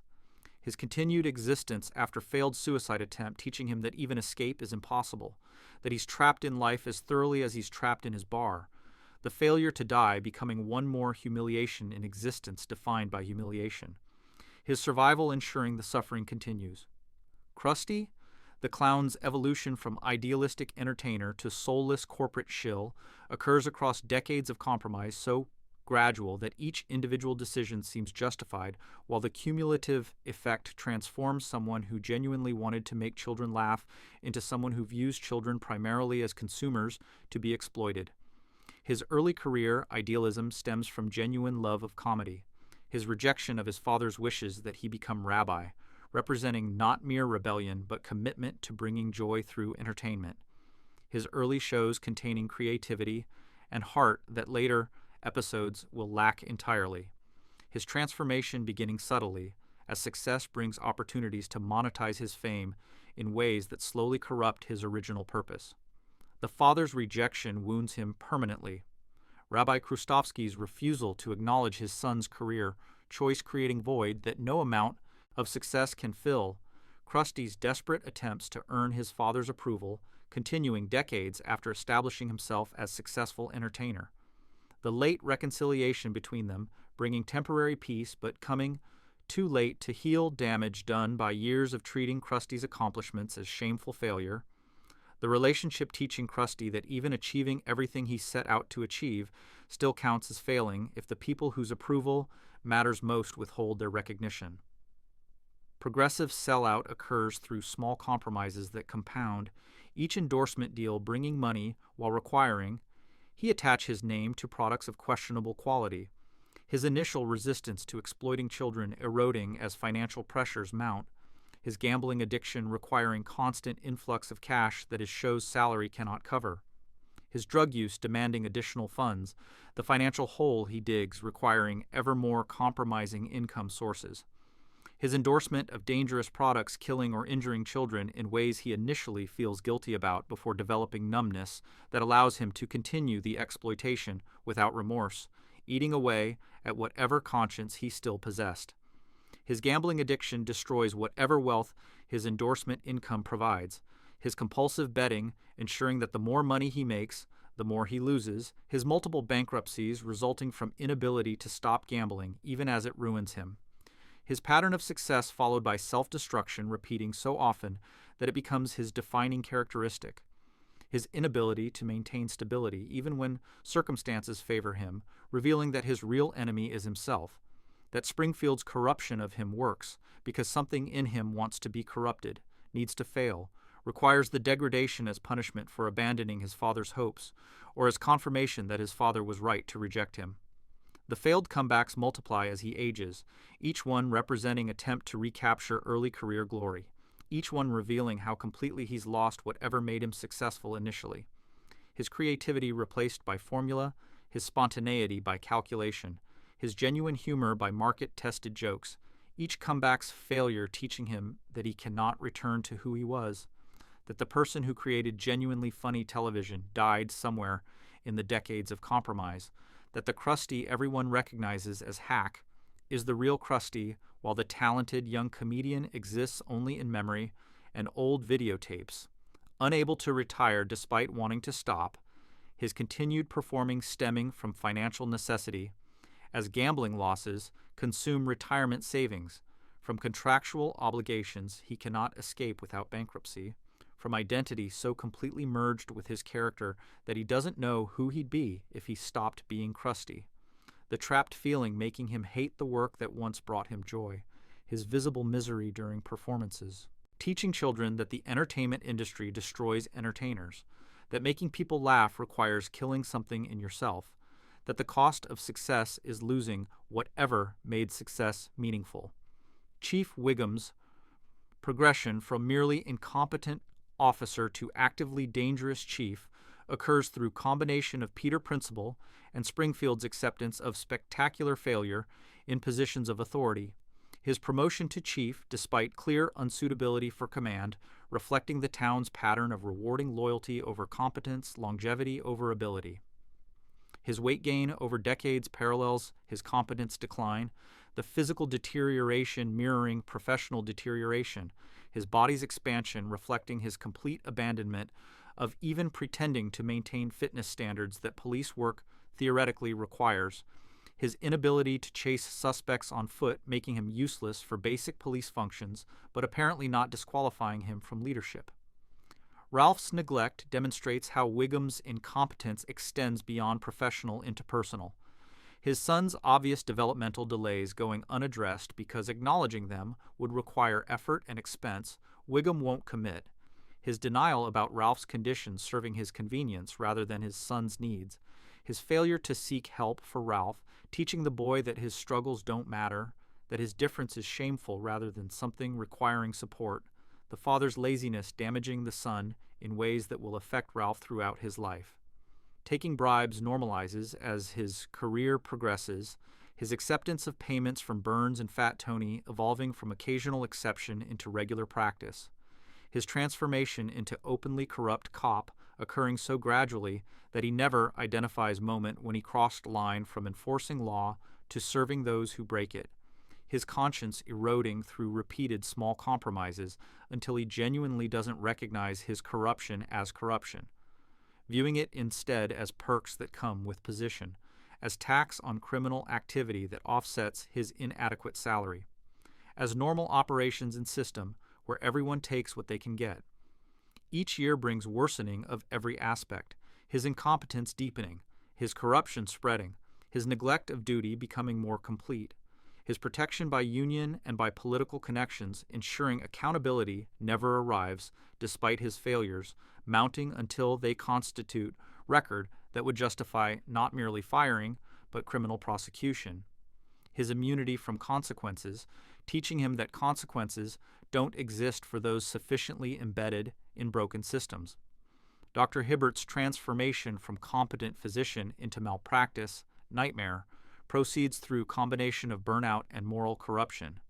His initial medical competence evident in early career, but eroding under pressures of practicing medicine in Springfield, where patients cannot afford preventive care and present only after conditions become critical, where insurance coverage is spotty and payment often uncertain, where the practice of good medicine conflicts with the profit motive that increasingly dominates healthcare. His gradual prioritization of income over outcomes, reflecting broader medical systems transformation from profession, focused on healing into industry, focused on extraction.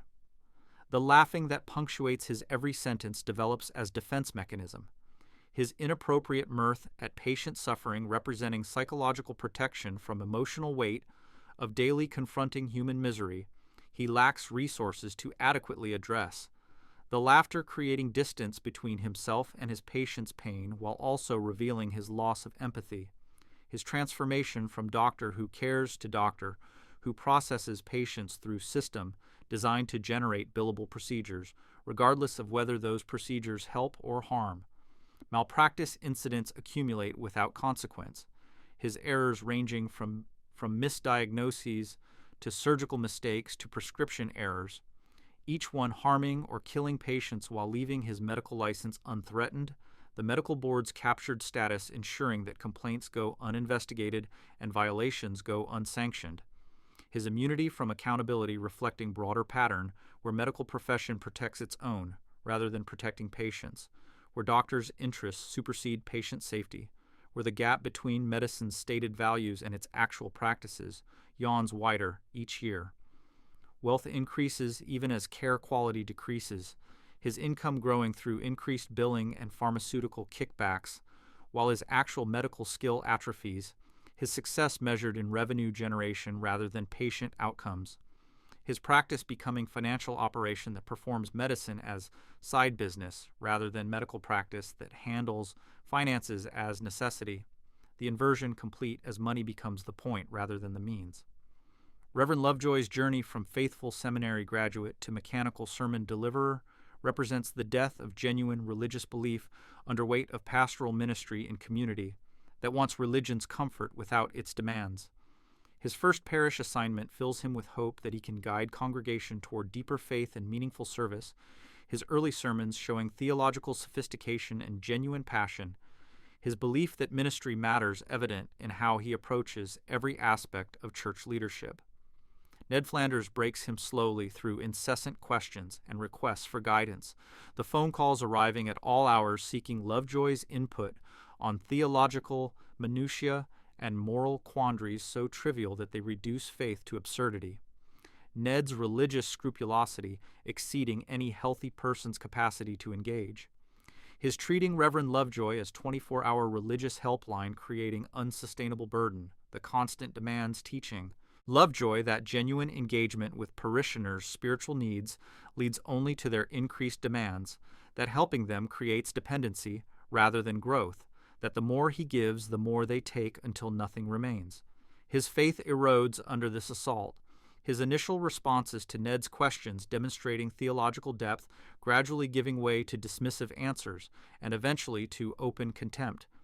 His progression from patient spiritual counselor to man who literally hangs up on parishioners representing complete burnout. His transformation documented through his increasingly mechanical sermons that hit prescribed points without conveying belief. His church attendance becoming performance rather than worship as whatever faith brought him to ministry dies under routine's weight.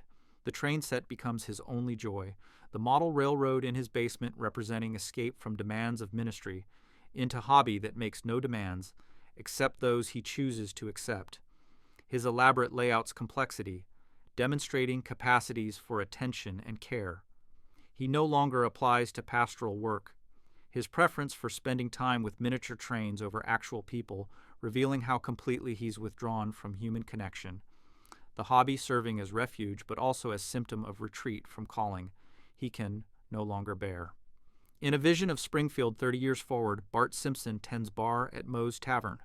his childhood rebellion calcified into middle-aged bitterness, serving drinks to patrons whose faces mirror his father's defeated resignation. The future glimpsed through various temporal windows across the show's run reveals not progress but repetition, not evolution but stasis with different haircuts, the town's patterns extending forward like train tracks that never curve, never end, carrying generation after generation toward the same quiet destinations their predecessors reached. The future feeling less like prophecy and more like echo. Springfield in 2030 or 2040, looking essentially identical to Springfield today, except for superficial technological changes that alter nothing fundamental about how the town functions or fails. Lisa's wedding in the year 2010, glimpsed from 1995's perspective, shows her engaged to Hugh Parkfield, a British man whose sophistication and breeding represent everything Springfield is not. Her academic achievements substantial enough that she's escaped physically, even if emotionally she remains tethered to the family whose dysfunction shaped her. The future version of Lisa has completed college and graduate school, her intelligence finally recognized and rewarded in ways Springfield never could provide. Her success demonstrating that escape is possible for those with sufficient gifts and determination. Yet the wedding preparations reveal how little actual escape she's achieved despite the geographic and educational distance. Her family's dysfunction continues unabated in this future, Homer still embarrassing her, with his crude behavior, still strangling Bart despite both of them being middle-aged, still eating compulsively and making inappropriate jokes. The 30 years between present and future, changing nothing about his personality or their relationship. Bart remains underachieving, his employment situation unclear, but his lifestyle suggesting he's fulfilled the low expectations everyone held for him. His presence at the wedding, more obligation than celebration. His relationship with Lisa still characterized by sibling rivalry, barely concealed as affection. Marge continues enabling everyone, her attempts to smooth over tensions and make peace between warring family members unchanged by decades, her role as family mediator as permanent as her blue hair. The wedding itself becomes sight where Hugh recognizes what marrying Lisa actually means. His exposure to her family during the rehearsal dinner, revealing the chaos he'd be joining. His decision to call off the wedding stemming from realization that Lisa cannot separate from this family regardless of her accomplishments, that her dysfunction runs too deep to be overcome by education or achievement, that marrying her means accepting Springfield's intrusion into every aspect of their lives forever. His walking away, though painful for Lisa, represents perhaps the healthiest decision anyone makes in any future timeline. His refusal to sacrifice himself to her family's bottomless need, demonstrating boundaries that no one in the Simpson family has ever successfully established. The future vision teaches that achievement doesn't equal healing, that Lisa's intelligence has carried her far professionally while leaving her personally trapped in patterns established during childhood, that her education taught her how to analyze her family's dysfunction without teaching her how to escape it, that knowing why you're damaged doesn't necessarily help you become less damaged, the gap between understanding and transcendence, proving unbridgeable for someone whose formative years programmed responses that consciousness cannot override. Bart's future in 2030, glimpsed when he's transported forward from his childhood, shows him as deadbeat musician still living at home with Homer, his life representing complete failure to launch into adulthood, his band going nowhere, his romantic relationships non-existent or dysfunctional, his financial situation so dire that he depends on his parents despite being nearly 50 years old. The vision of middle-aged Bart sitting on the same couch where child Bart sat demonstrating the temporal loop more starkly than any other image could. Lisa has become president of the United States in this timeline, her success representing opposite end of the achievement spectrum from Bart's failure. Yet her presidency is immediately sabotaged by her brother, whose resentment of her success manifests in actions that threaten national stability. Their sibling dynamic remains frozen exactly as it was. During childhood, Bart's need to undermine Lisa expressed through presidential sabotage instead of prank calls, but stemming from identical emotional source, Lisa's frustration with Bart unchanged by her elevated position. The patterns established when they were 8 and 5 persisting when they're 50 and 47. demonstrating that time passing doesn't equal growth, that aging doesn't automatically bring maturity, that Springfield produces adults who are essentially children with wrinkles and expanded waistlines, but fundamentally unchanged in their emotional development from their elementary school selves. Homer and Marge have separated in this future, but are reconciling at Bart's behest, their marriage following the pattern of dissolution and restoration that will characterize their relationship regardless of which future timeline we examine. Their codependency, so complete that even decades and divorce cannot break it. Their getting back together inevitable because neither knows how to function without the other. Their dysfunction comfortable in ways that health never could be. The separation representing not genuine attempt to escape, but rather variation on theme that will always resolve back to staying together because the alternative requires more courage and capacity for change than either possesses.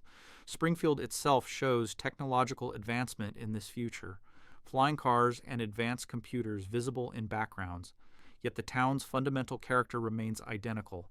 The nuclear plant still operating under Burns's ownership, the school still failing students, the police still incompetent, the corruption still pervasive, the advancement of technology revealing itself as cosmetic change that masks unchanging dysfunction. The lesson being that giving dysfunctional people better tools just enables more sophisticated dysfunction rather than solving underlying problems. Future drama's glimpse of Bart and Lisa as teenagers graduating high school reveals similar patterns, their conflicts during this period mirroring their childhood fights, their relationship with each other and with their parents, essentially unchanged despite additional years of development. Bart still underachieving and getting into trouble, Lisa still excelling academically while struggling emotionally, their futures branching in predictable directions with Bart toward failure and Lisa toward success, neither achieving genuine happiness, both trapped in patterns that graduation cannot interrupt. Homer and Marge's marriage follows its established rhythm in this future as well.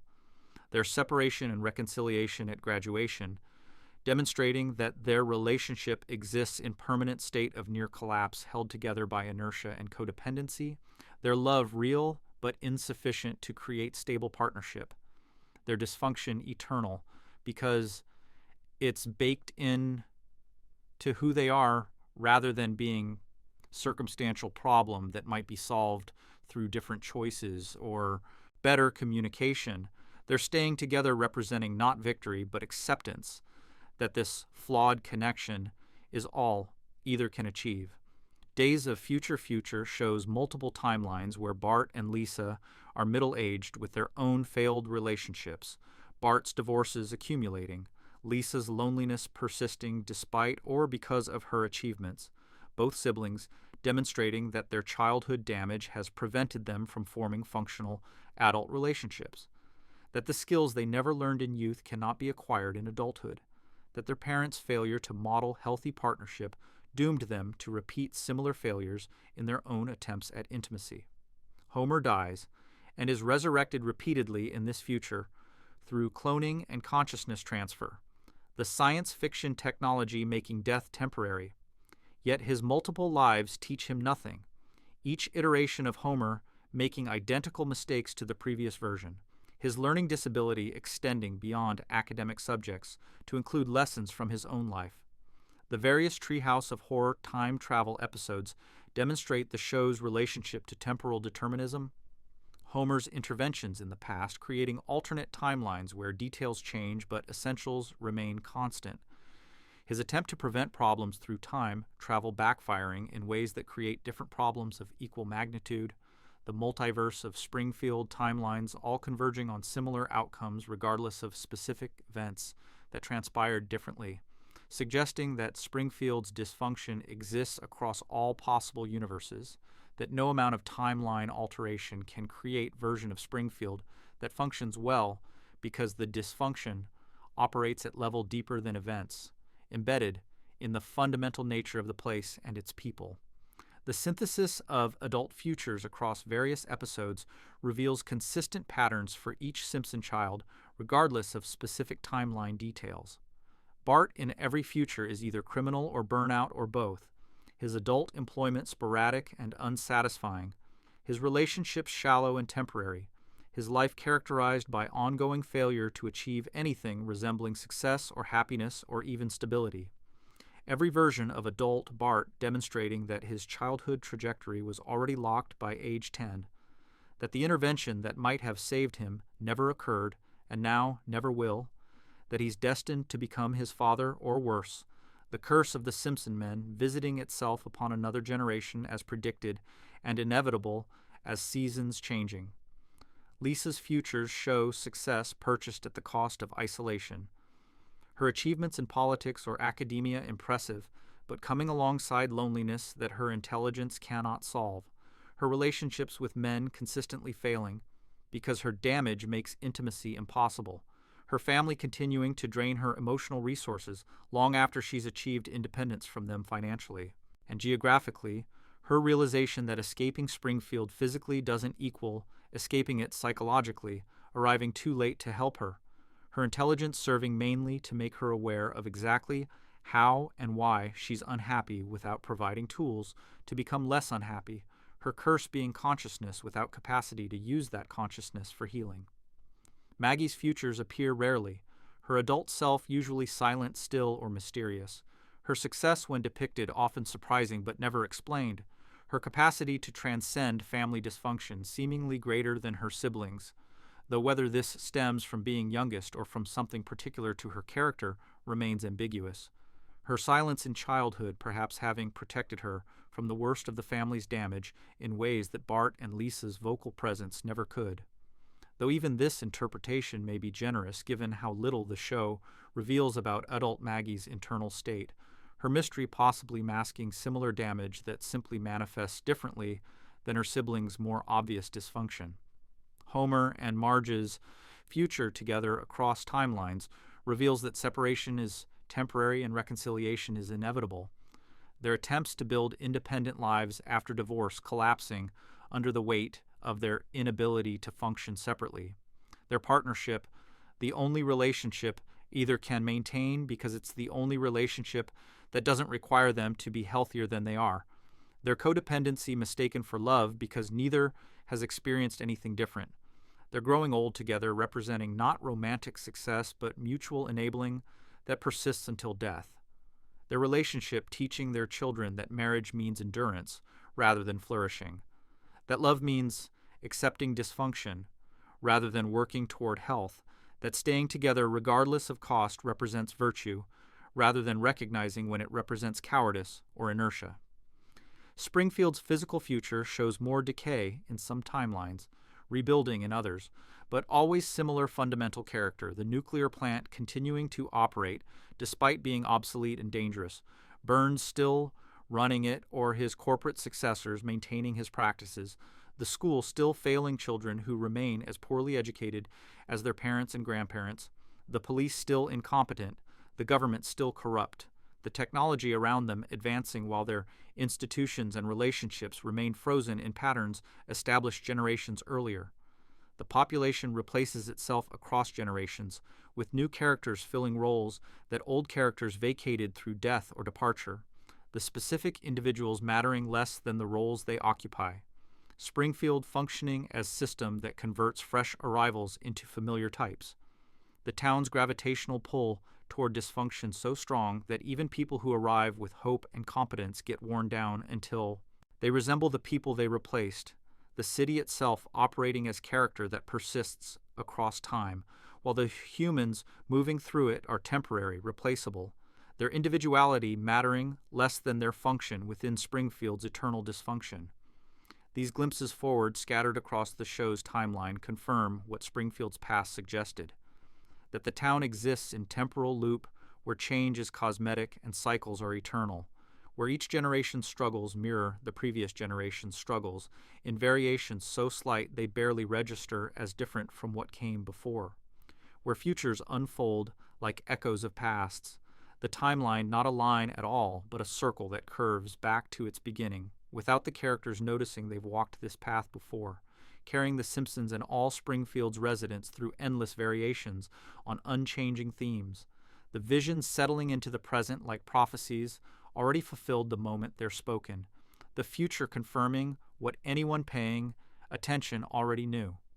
That tomorrow will look like yesterday because Springfield has achieved a perfect stasis where motion continues but nothing moves, where time passes but nothing changes, where life goes on but nothing lives, the future not promising resolution but guaranteeing continuation, not offering hope, but confirming that hope is precisely what Springfield's timeline cannot accommodate, the patterns too deeply established to break, the cycles too strong to escape, the future simply being the past, again with slightly updated technology and slightly older faces making the same mistakes their younger selves made and their parents made before them, the timeline completing its circuit and beginning again, the end revealed as simply another beginning of the same story.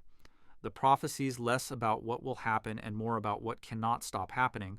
Springfield's future guaranteed to resemble its present because its present already resembles its past.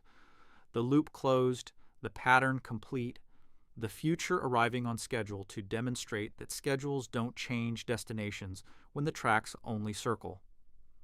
Yet even as these future visions fade back into the present moment like dreams dissolving upon waking, the timeline's full shape becomes visible in retrospect, revealing Springfield not as a town that changes through time, but as a place where time itself bends into recursive patterns, where past and future collapse into an eternal present that feels like progress, while remaining perfectly still, carrying us toward understanding of what Springfield has been revealing all along through its refusal to allow genuine transformation, its insistence on pattern over progress, its commitment to the eternal return where every ending is just another beginning of the same cycle. The town's complete story finally visible as what it always was, a loop where growth is illusion and change is costume, where the future exists to confirm the past's judgment, where time's arrow curves back on itself like a snake consuming its tail, the Ouroboros of dysfunction, eternal and complete. Across Springfield's timeline, from Jebediah's founding, lie in the frontier wilderness to Bart's future bar in a city that will look exactly like the city today. The threads weave together into a tapestry of quiet inevitability. Personal failures mirror institutional failures in fractal patterns extending through every scale, family dysfunction reflecting town, dysfunction which reflects national dysfunction. Past predicting future, because nothing ever truly changes in the town's yellow-hazed reality suspended outside normal time. The complete picture revealing what was always visible to those willing to look. That Springfield tells the same story endlessly, that its residents walk the same paths their parents walked, that the cycles persist not despite efforts to break them, but because those efforts themselves are part of the cycle, attempts at change predetermined to fail in ways that ensure continuation. The founding lie that made Jebediah a hero connects directly to the present corruption that makes Burns untouchable, both demonstrating that Springfield values comfortable fiction over uncomfortable truth, that power determines what gets remembered and what gets forgotten, that the town's identity rests on mythology designed to serve those who rule rather than those who suffer. Family patterns echo town patterns in ways that make them indistinguishable.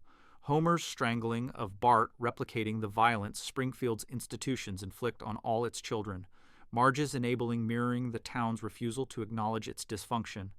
Lisa's awareness without capacity to change anything, reflecting the consciousness that makes suffering worse without making suffering less.